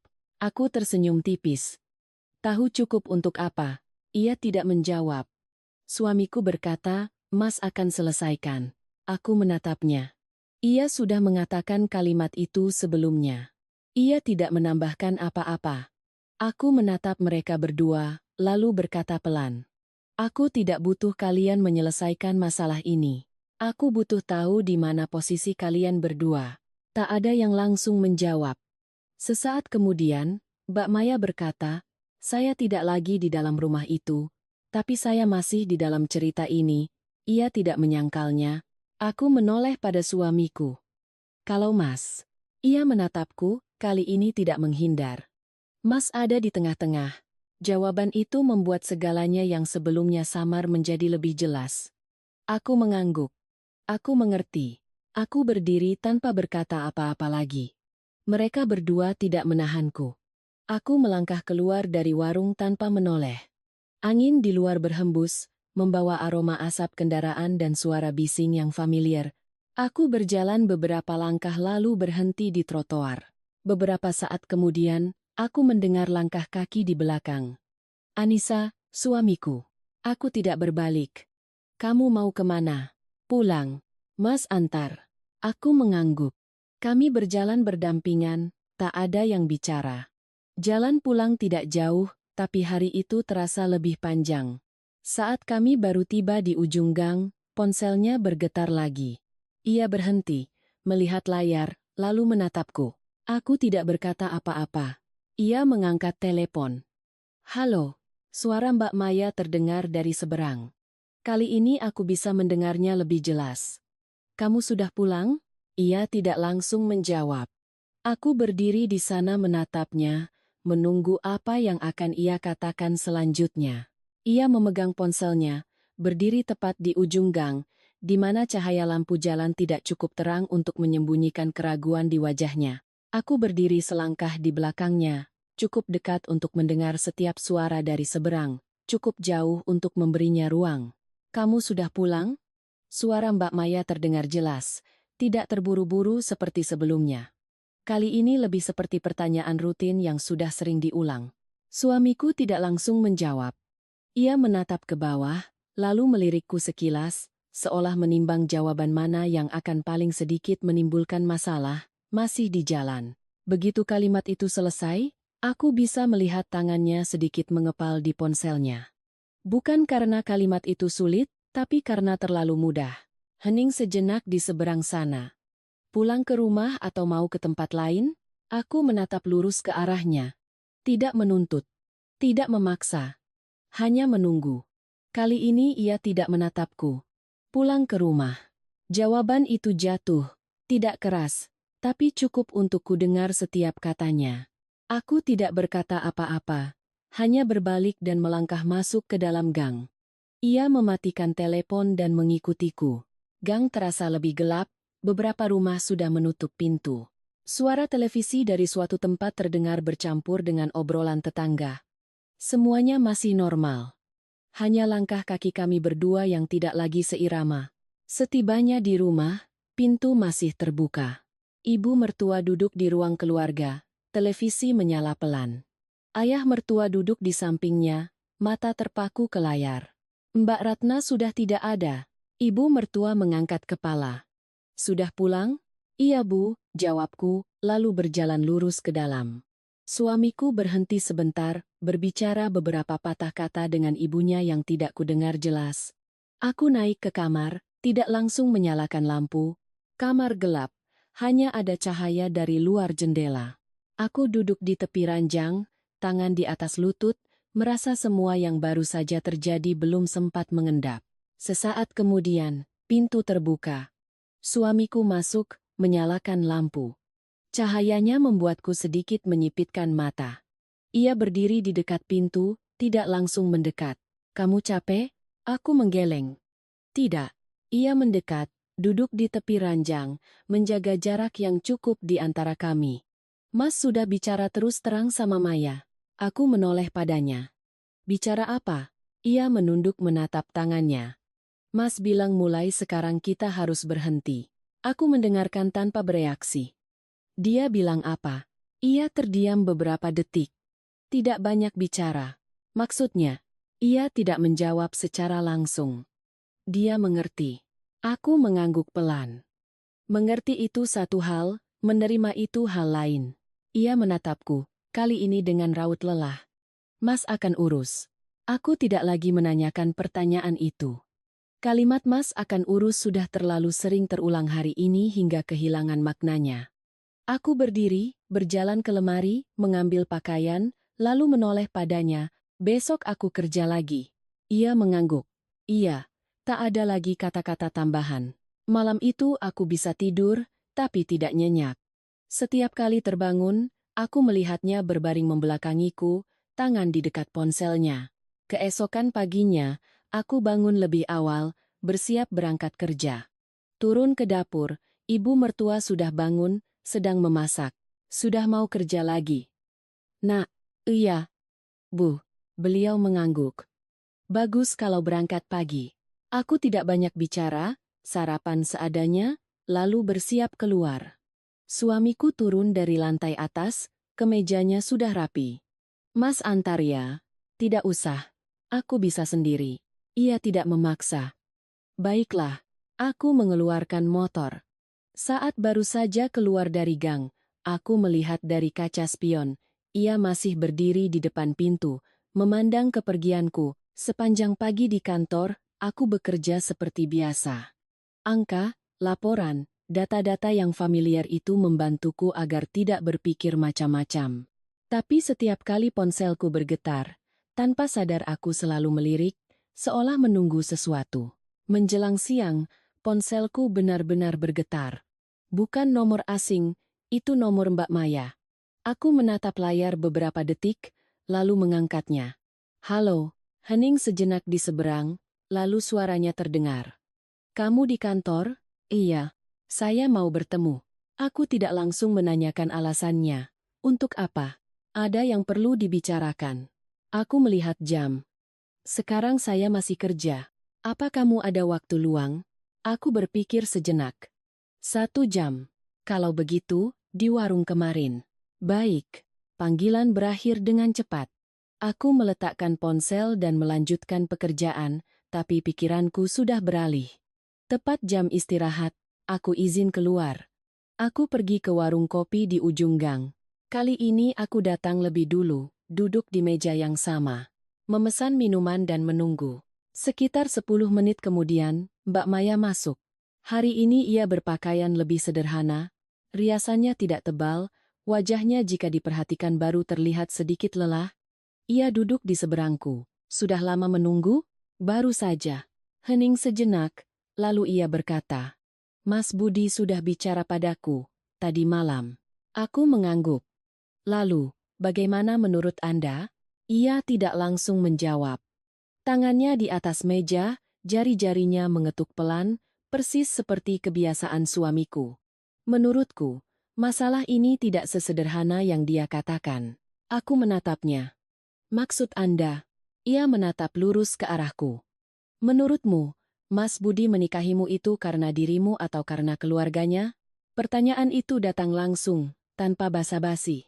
Aku tidak langsung menjawab. Menurut Anda? Ia tersenyum tipis. Saya tidak perlu berpikir, karena saya sudah mengalaminya. Aku menatapnya tanpa bicara. Ia melanjutkan. Keluarga itu, segalanya berjalan dengan cara tertentu. Jam makan, cara hidup, bahkan urusan pernikahan, aku mendengarkan. Merasa cerita ini terbuka ke arah yang berbeda. Jadi, Anda dan Mas Budi. Ia memotong. Bukan saya yang tidak mau berhenti. Lalu kenapa belum berhenti? Ia menatapku, matanya tidak lagi menghindar. Karena ada hal-hal yang tidak cukup hanya diinginkan oleh satu orang untuk selesai. Aku meletakkan tangan di meja. Maksud Anda, ada orang lain yang terlibat? Ia terdiam sejenak, lalu berkata pelan. Coba kamu pikir, kalau hanya kami berdua, masalah ini sudah selesai dari dulu. Kalimat itu membuat tanganku terasa dingin. Jadi siapa lagi? Ia tidak langsung menjawab. Matanya memandang keluar jendela ke arah orang yang baru saja melintas, lalu kembali menatapku. Pulanglah ke rumah, perhatikan baik-baik. Perhatikan apa? Ia berdiri. Tidak menjawab pertanyaan itu. Ada masalah yang sumbernya bukan dari Mas Budi. Aku memandangnya, belum sempat bertanya lagi, ia sudah berbalik dan melangkah keluar dari warung. Aku duduk di sana, tangan masih di atas meja, dan tepat pada saat itu ponselku berdering. Ibu mertua, aku mengangkatnya. Halo, Bu. Suara beliau di seberang tidak keras, tapi lebih mendesak dari biasanya. Kamu bisa pulang sekarang? Aku langsung berdiri. Ada apa? Bu? Beliau tidak langsung menjawab, hanya mengatakan satu kalimat yang membuatku menggenggam ponsel lebih erat. Maya ada di sini. Aku memegang ponsel, membeku di tengah warung. Kalimat ibu mertua tidak panjang, tapi cukup untuk membuat segalanya di kepalaku berputar cepat. Aku baru saja bertemu Mbak Maya di sini, bagaimana mungkin sekarang ia ada di rumahku? Anissa pulang sekarang, Bu. Aku menutup telepon, tidak duduk lagi. Minuman di meja masih utuh. Aku meletakkan uang lalu bergegas keluar. Siang itu terik, jalanan lebih ramai. Tapi aku tidak merasa panas. Hanya merasa langkahku lebih cepat dari biasanya. Seolah jika terlambat sedikit saja, aku akan kehilangan sesuatu yang penting. Setibanya di ujung gang, aku hampir tidak mematikan motor, memarkirkannya dengan tergesa lalu masuk. Pintu rumah terbuka. Suara percakapan dari dalam terdengar tidak keras tapi jelas. Bukan lagi suasana hening, seperti biasanya. Aku masuk ke ruang keluarga. Ibu mertua duduk di sofa, punggungnya tegak lurus, kedua tangan di atas lutut. Ayah mertua duduk di sampingnya, tidak bicara, mata menunduk. Mbak Ratna bersandar di dinding, melipat tangan, dan Mbak Maya duduk di kursi seberang mereka, punggung tegak, tatapannya tidak menghindar. Aku berhenti sejenak di pintu lalu melangkah masuk. Anissa sudah pulang.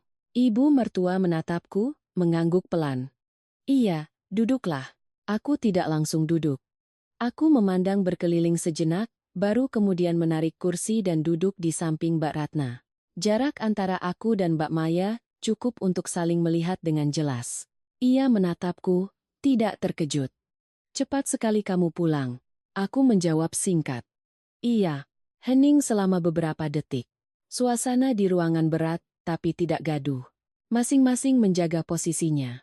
Ibu mertua yang bicara lebih dulu. Hari ini kamu dipanggil pulang untuk memperjelas satu masalah. Aku menatapnya.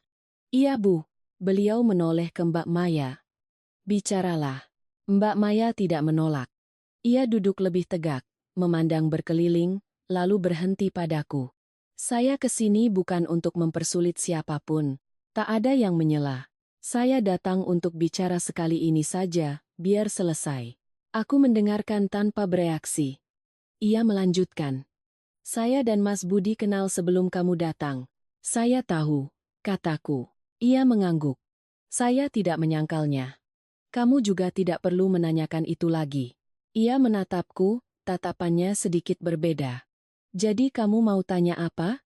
Aku menjaga suaraku tetap datar. Anda datang ke sini mau bicara apa? Ia terdiam sedetik, lalu berkata pelan. Saya punya anak. Aku tidak terkejut, hanya mengangguk pelan. Saya tahu, tapi kamu belum tahu semuanya. Aku menatapnya. Ia melanjutkan, tanpa basa-basi. Anak itu anaknya Mas Budi. Suasana di ruangan seolah membeku. Tak ada yang bergerak. Aku bisa mendengar jam dinding berdetak. Aku tidak menoleh pada suamiku. Tidak perlu. Aku menatap lurus ke arah Mbak Maya. Berapa usianya? Hampir 2 tahun. Aku mengangguk. Angka itu jatuh tepat pada periode waktu yang tak perlu kuhitung ulang. Ibu mertua menghela napas pelan, bukan karena terkejut, tapi seperti beban yang sudah lama disimpan. Aku menoleh padanya. Ibu tahu? Beliau tidak menghindar. Tahu. Sejak kapan? Sebelum kamu datang. Aku tidak berkata apa-apa lagi, hanya kembali menatap Mbak Maya. Jadi hari ini Anda datang untuk apa? Ia tidak ragu. Untuk memperjelas, tidak ada yang disembunyikan lagi. Lalu, ia menatap lurus. Biar Mas Budi yang memutuskan. Kalimat itu membuatku tersenyum tipis, bukan senyum bahagia. Memutuskan apa? Ia tidak langsung menjawab. Matanya melirik ke arah ibu mertua lalu kembali padaku, memutuskan siapa yang tinggal. Begitu kalimat itu selesai, Mbak Ratna menegakkan tubuh, tidak lagi bersandar di dinding. Ayah mertua masih diam, tapi tangannya di atas lutut mengepal. Aku tidak menoleh pada siapapun. Aku menatap lurus ke arah Mbak Maya. Anda pikir rumah ini tempat untuk memilih orang? Ia tidak menghindar. Saya tidak ingin memilih, tapi keadaan memaksa saya. Aku mengangguk. Anda sudah memilih sejak lama. Ia tidak menjawab. Aku menoleh pada ibu mertua. Bagaimana menurut ibu? Beliau tidak langsung menjawab. Beliau menatapku. Lalu ke kursi kosong di sampingnya tempat suamiku biasa duduk, baru kemudian berkata, rumah ini tidak bisa seenaknya.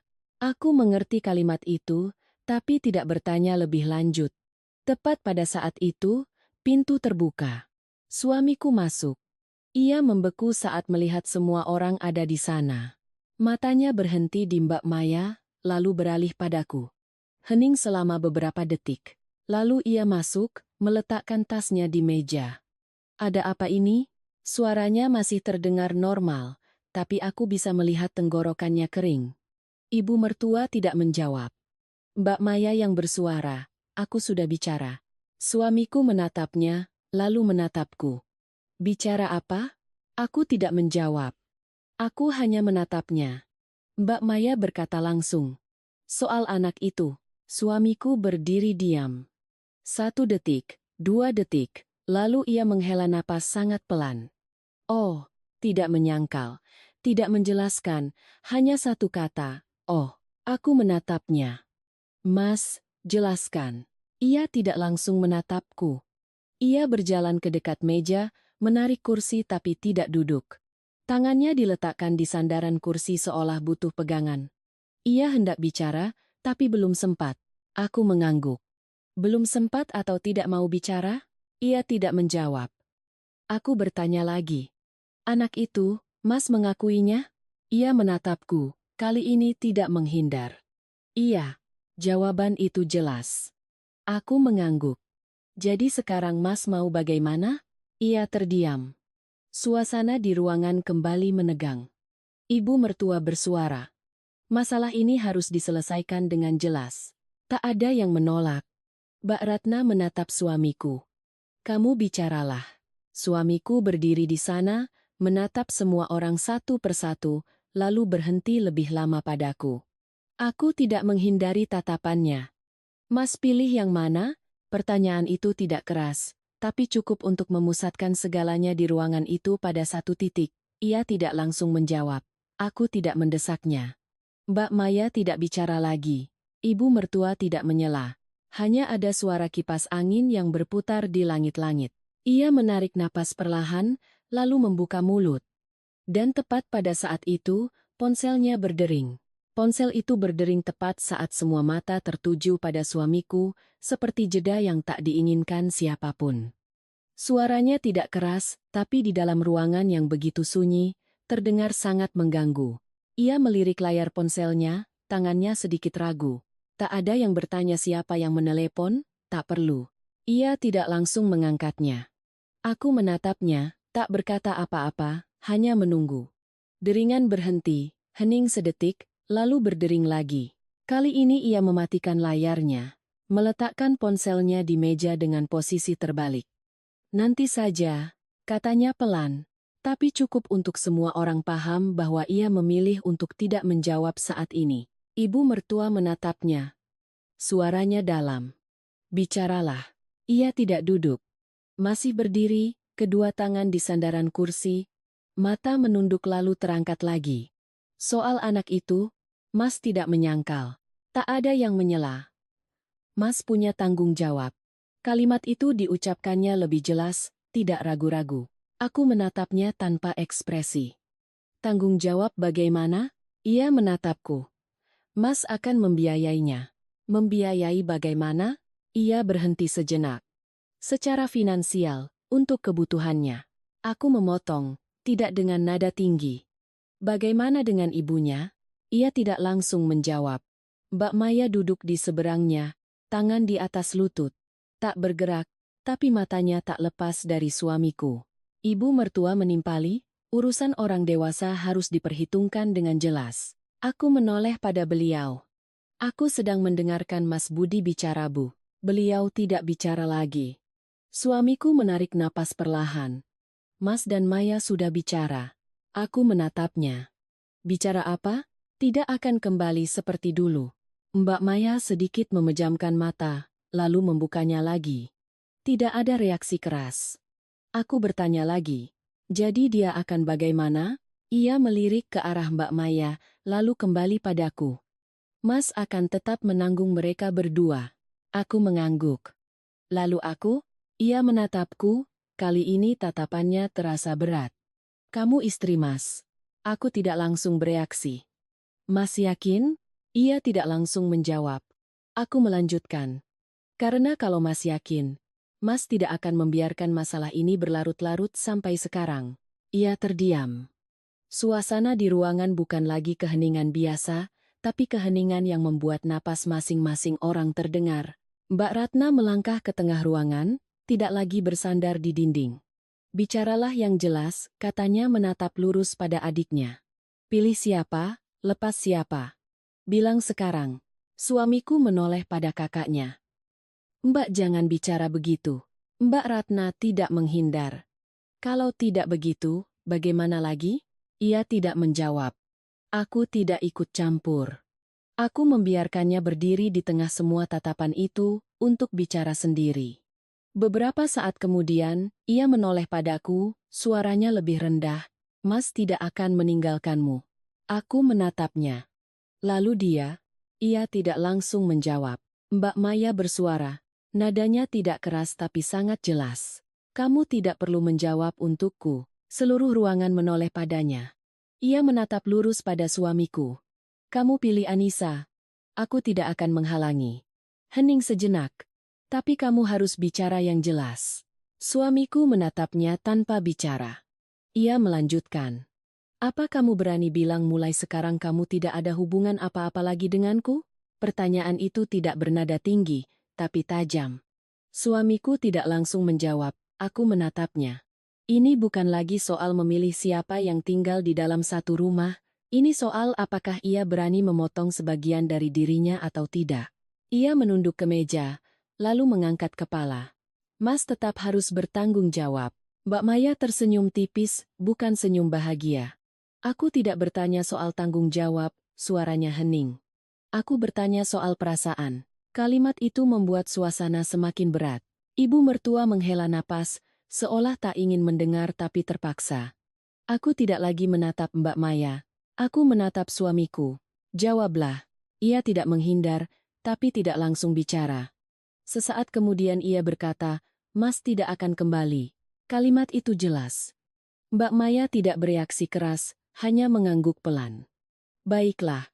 Aku tidak bertanya lagi soal apa masih cinta. Aku tidak butuh jawaban itu lagi. Aku menoleh pada ibu mertua. Bu. Beliau menatapku. Masalah ini, bagaimana keputusan ibu? Beliau duduk tegak, suaranya datar. Keluarga ini tidak akan membuang menantunya. Kalimat itu jelas. Aku mengangguk.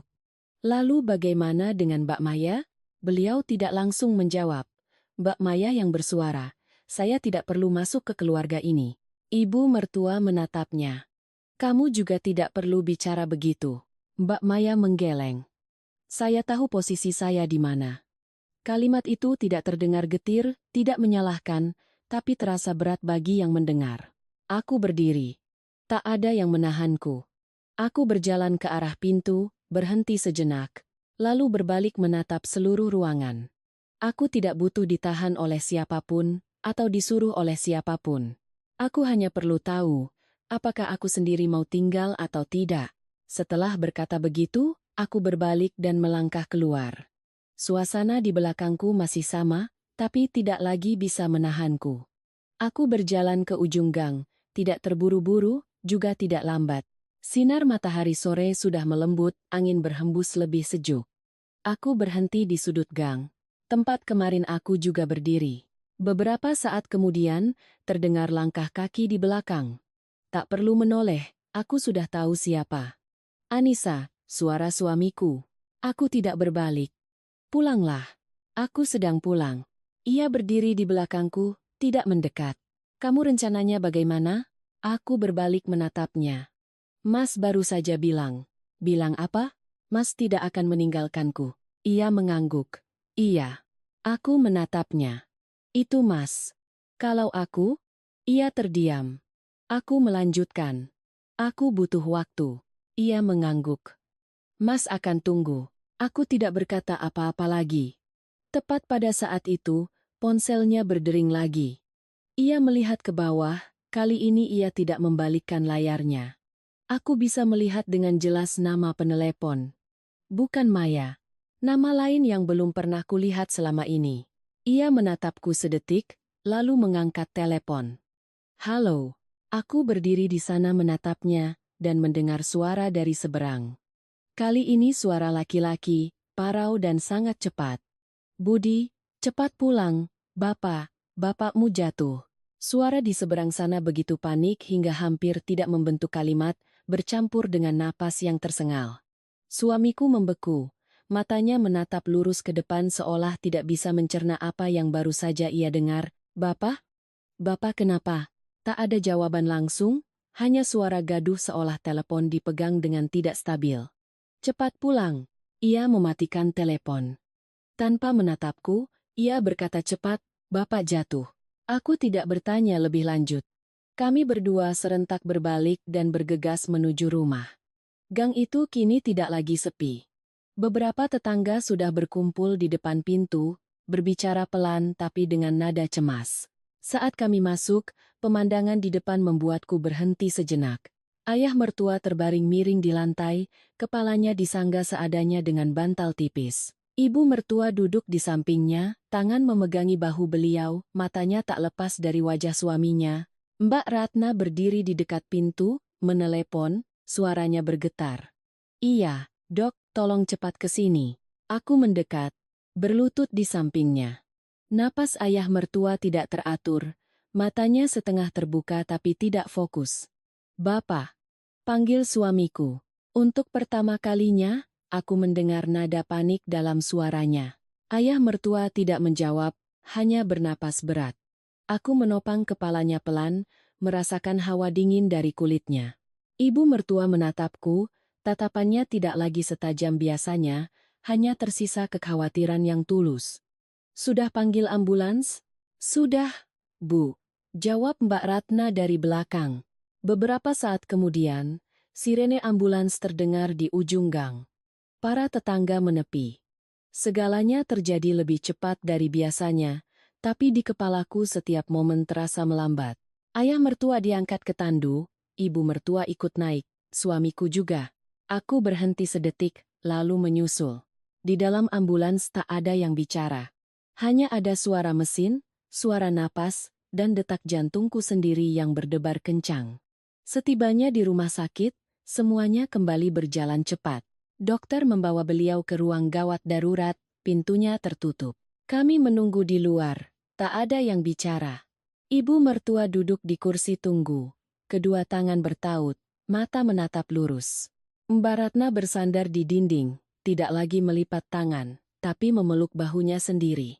Suamiku berjalan mondar-mandir, ponsel di tangan tapi tidak menelepon siapa-siapa. Aku berdiri di dekat mereka, tidak ikut campur, juga tidak menjauh. Rasanya semua masalah sebelumnya terdorong ke belakang, memberi ruang untuk sesuatu yang lebih besar. Beberapa saat kemudian, seorang dokter keluar. "Keluarga pasien." Suamiku mendekat.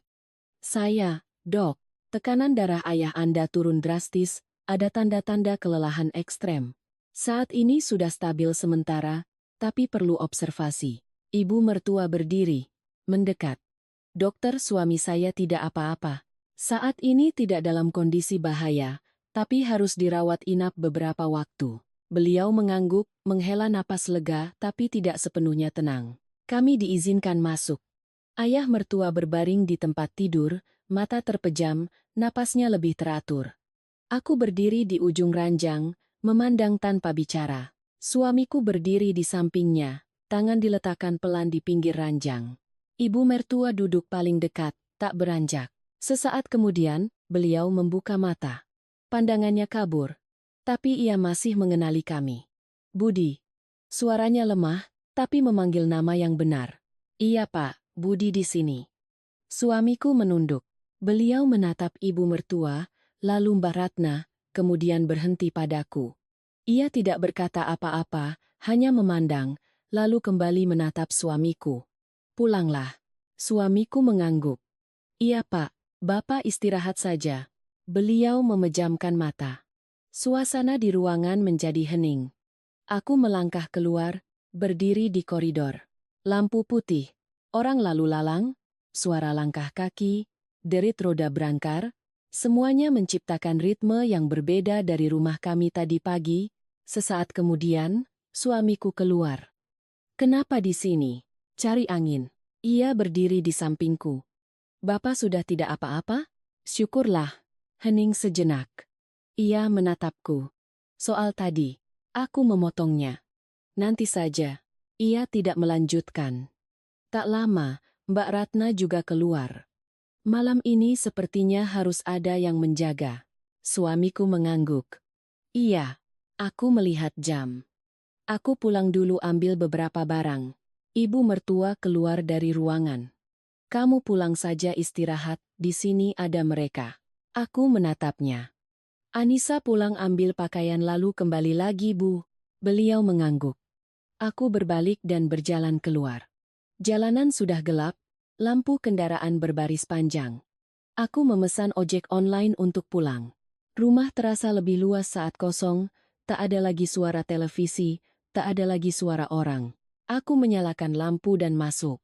Hidangan makan siang masih belum sepenuhnya dibereskan, sebuah piring masih tertinggal di meja. Aku memandangnya sejenak, lalu masuk ke dapur, mencuci semuanya, menatanya dengan rapi.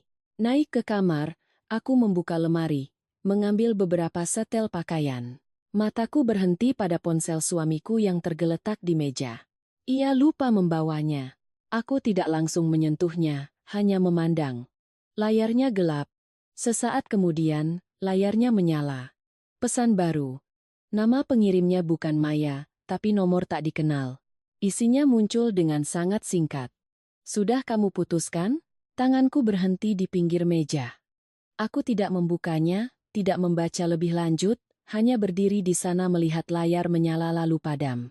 Aku mengambil pakaian, menutup lemari, meraih tas dan berjalan keluar. Sebelum mematikan lampu, aku melihat kamar itu sekali lagi. Semuanya masih sama. Hanya ada satu hal yang tidak lagi sama. Aku mematikan lampu, menutup pintu, dan saat melangkah keluar dari rumah, aku tidak menoleh ke belakang. Aku kembali ke rumah sakit saat hari sudah benar-benar gelap. Koridor kini lebih sepi, cahaya lampu putih terasa lebih lembut, tidak lagi ada kesan terburu-buru seperti sore tadi. Aku masuk ke ruang rawat dan melihat ibu mertua masih duduk di samping ranjang, tangannya diletakkan ringan di atas selimut ayah mertua, seolah takut beliau bergerak. Mbak Ratna duduk di kursi di ujung ranjang, bersandar dengan mata setengah terpejam. Suamiku berdiri di dekat jendela, membelakangi ruangan, entah apa yang dilihatnya di luar sana. Aku meletakkan tas di kursi tanpa suara.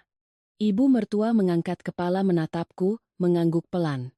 Sudah kembali, nak? Iya, Bu. Suaranya tidak lagi tegang seperti sore tadi, melainkan lebih dalam dan lelah. Aku mendekat, melihat ayah mertua. Beliau masih tidur, napasnya teratur, kerutan di wajahnya tidak lagi sekencang saat di rumah. Beberapa saat kemudian, beliau membuka mata. Pandangannya tidak langsung jernih, butuh beberapa detik untuk mengenali kami satu persatu. Beliau menatap ibu mertua terlebih dahulu, lalu suamiku, kemudian Mbak Ratna. Akhirnya, pandangannya berhenti padaku. Tak ada yang bicara lebih dulu. Beliau menggerakkan bibirnya, suaranya lemah, tapi jelas. Sudah lengkap, tak ada yang menyahut. Tapi kalimat itu terdengar seperti sebuah pengecekan, kebiasaan beliau setiap kali ada hal penting. Beliau menoleh pada suamiku. Budi. Iya, Pak. Budi di sini. Masalah di rumah, kata beliau perlahan, setiap kata dipisahkan oleh jeda napas. Jangan dibiarkan berlarut-larut lagi. Suamiku tidak langsung menjawab. Aku bisa melihat bahunya sedikit turun. Iya, Pak. Beliau tidak bertanya lebih lanjut, hanya memejamkan mata seolah sudah mengatakan apa yang perlu dikatakan. Suasana di ruangan menjadi tenang. Tak ada lagi yang membahas masalah sebelumnya, tapi jelas tak ada yang melupakannya. Malam itu aku menginap bersama mereka. Tak ada yang pulang. Masing-masing di sudutnya sendiri, tak banyak bicara tapi tetap di sana. Menjelang pagi, saat koridor hanya menyisakan langkah kaki perawat yang jarang, suamiku mendekatiku. Ia tidak langsung bicara. Hanya berdiri di sampingku lalu duduk di kursi sebelah. Belum tidur? Belum. Hening sejenak. Lalu ia berkata, soal kemarin. Mas sudah bicara terus terang. Aku tidak menatapnya. Bicara dengan dia. Iya. Lalu, ia menghela napas. Mas tidak akan kembali. Aku menoleh padanya untuk pertama kalinya sejak di rumah sakit. Bicara itu mudah, melakukannya yang sulit. Ia tidak membantah. Mas akan melakukannya. Aku tidak lagi menanyakan pertanyaan itu. Kalimat Mas akan. Sudah tidak lagi cukup.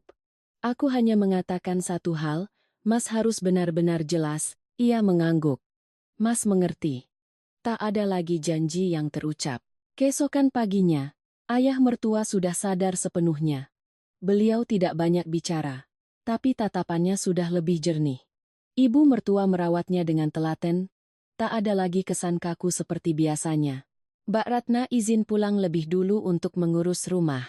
Aku tinggal sampai siang, lalu pulang untuk ganti baju dan memasak sesuatu untuk dibawa ke rumah sakit.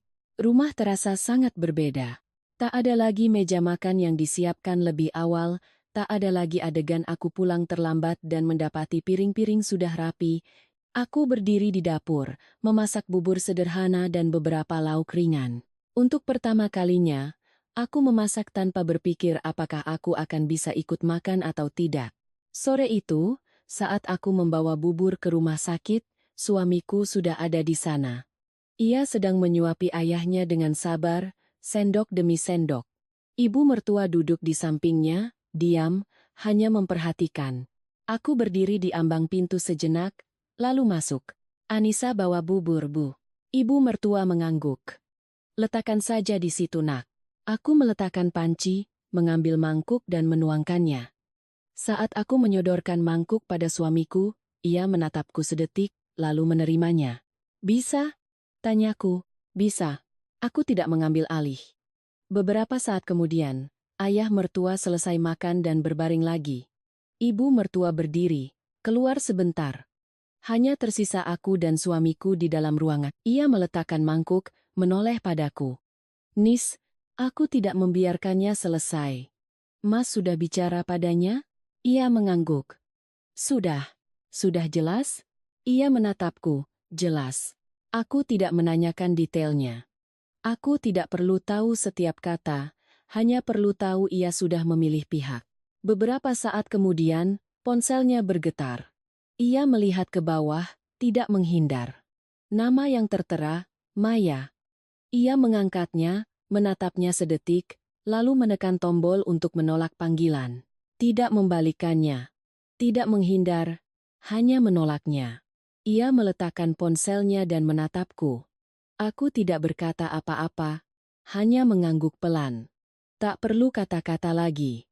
Hari-hari berikutnya, segalanya tidak langsung berubah. Tapi ada satu hal yang berbeda secara nyata. Jam makan di rumah mulai melambat. Tak ada yang membicarakannya, tapi setiap sore, setelah ibu mertua selesai memasak, ia akan menunggu sejenak. Tak ada lagi pemandangan piring yang sudah kosong saat aku baru membuka pintu. Suatu hari, aku pulang lebih malam dari biasanya. Membuka pintu, aroma makanan masih hangat. Ibu mertua keluar dari dapur. Sudah pulang, Nak. Cuci tangan, lalu makan. Suaranya tidak banyak berubah, tapi tidak ada lagi nada yang seolah mendorongku keluar. Aku masuk ke dapur, dan melihat meja makan masih utuh. Suamiku duduk di sana, belum makan. Ia melihatku dan berkata dengan sangat wajar. Duduklah, kita makan. Aku menarik kursi dan duduk. Untuk pertama kalinya, aku tidak perlu mengambil piringku sendiri di urutan terakhir. Ayah mertua, yang sudah pulang beberapa hari, duduk di kepala meja, memandang berkeliling, lalu berkata pelan. Sudah lengkap. Tak ada yang menyahut. Tapi semua orang mengerti. Selama makan, tidak ada obrolan besar, hanya pertanyaan-pertanyaan kecil. Hari ini kerja capek tidak, Nak? Biasa saja, Bu. Besok berangkat pagi? Iya, Pak. Di tengah obrolan itu, ada jeda, lalu ayah mertua menoleh pada suamiku. Makanmu cepat sekali. Tunggu adikmu.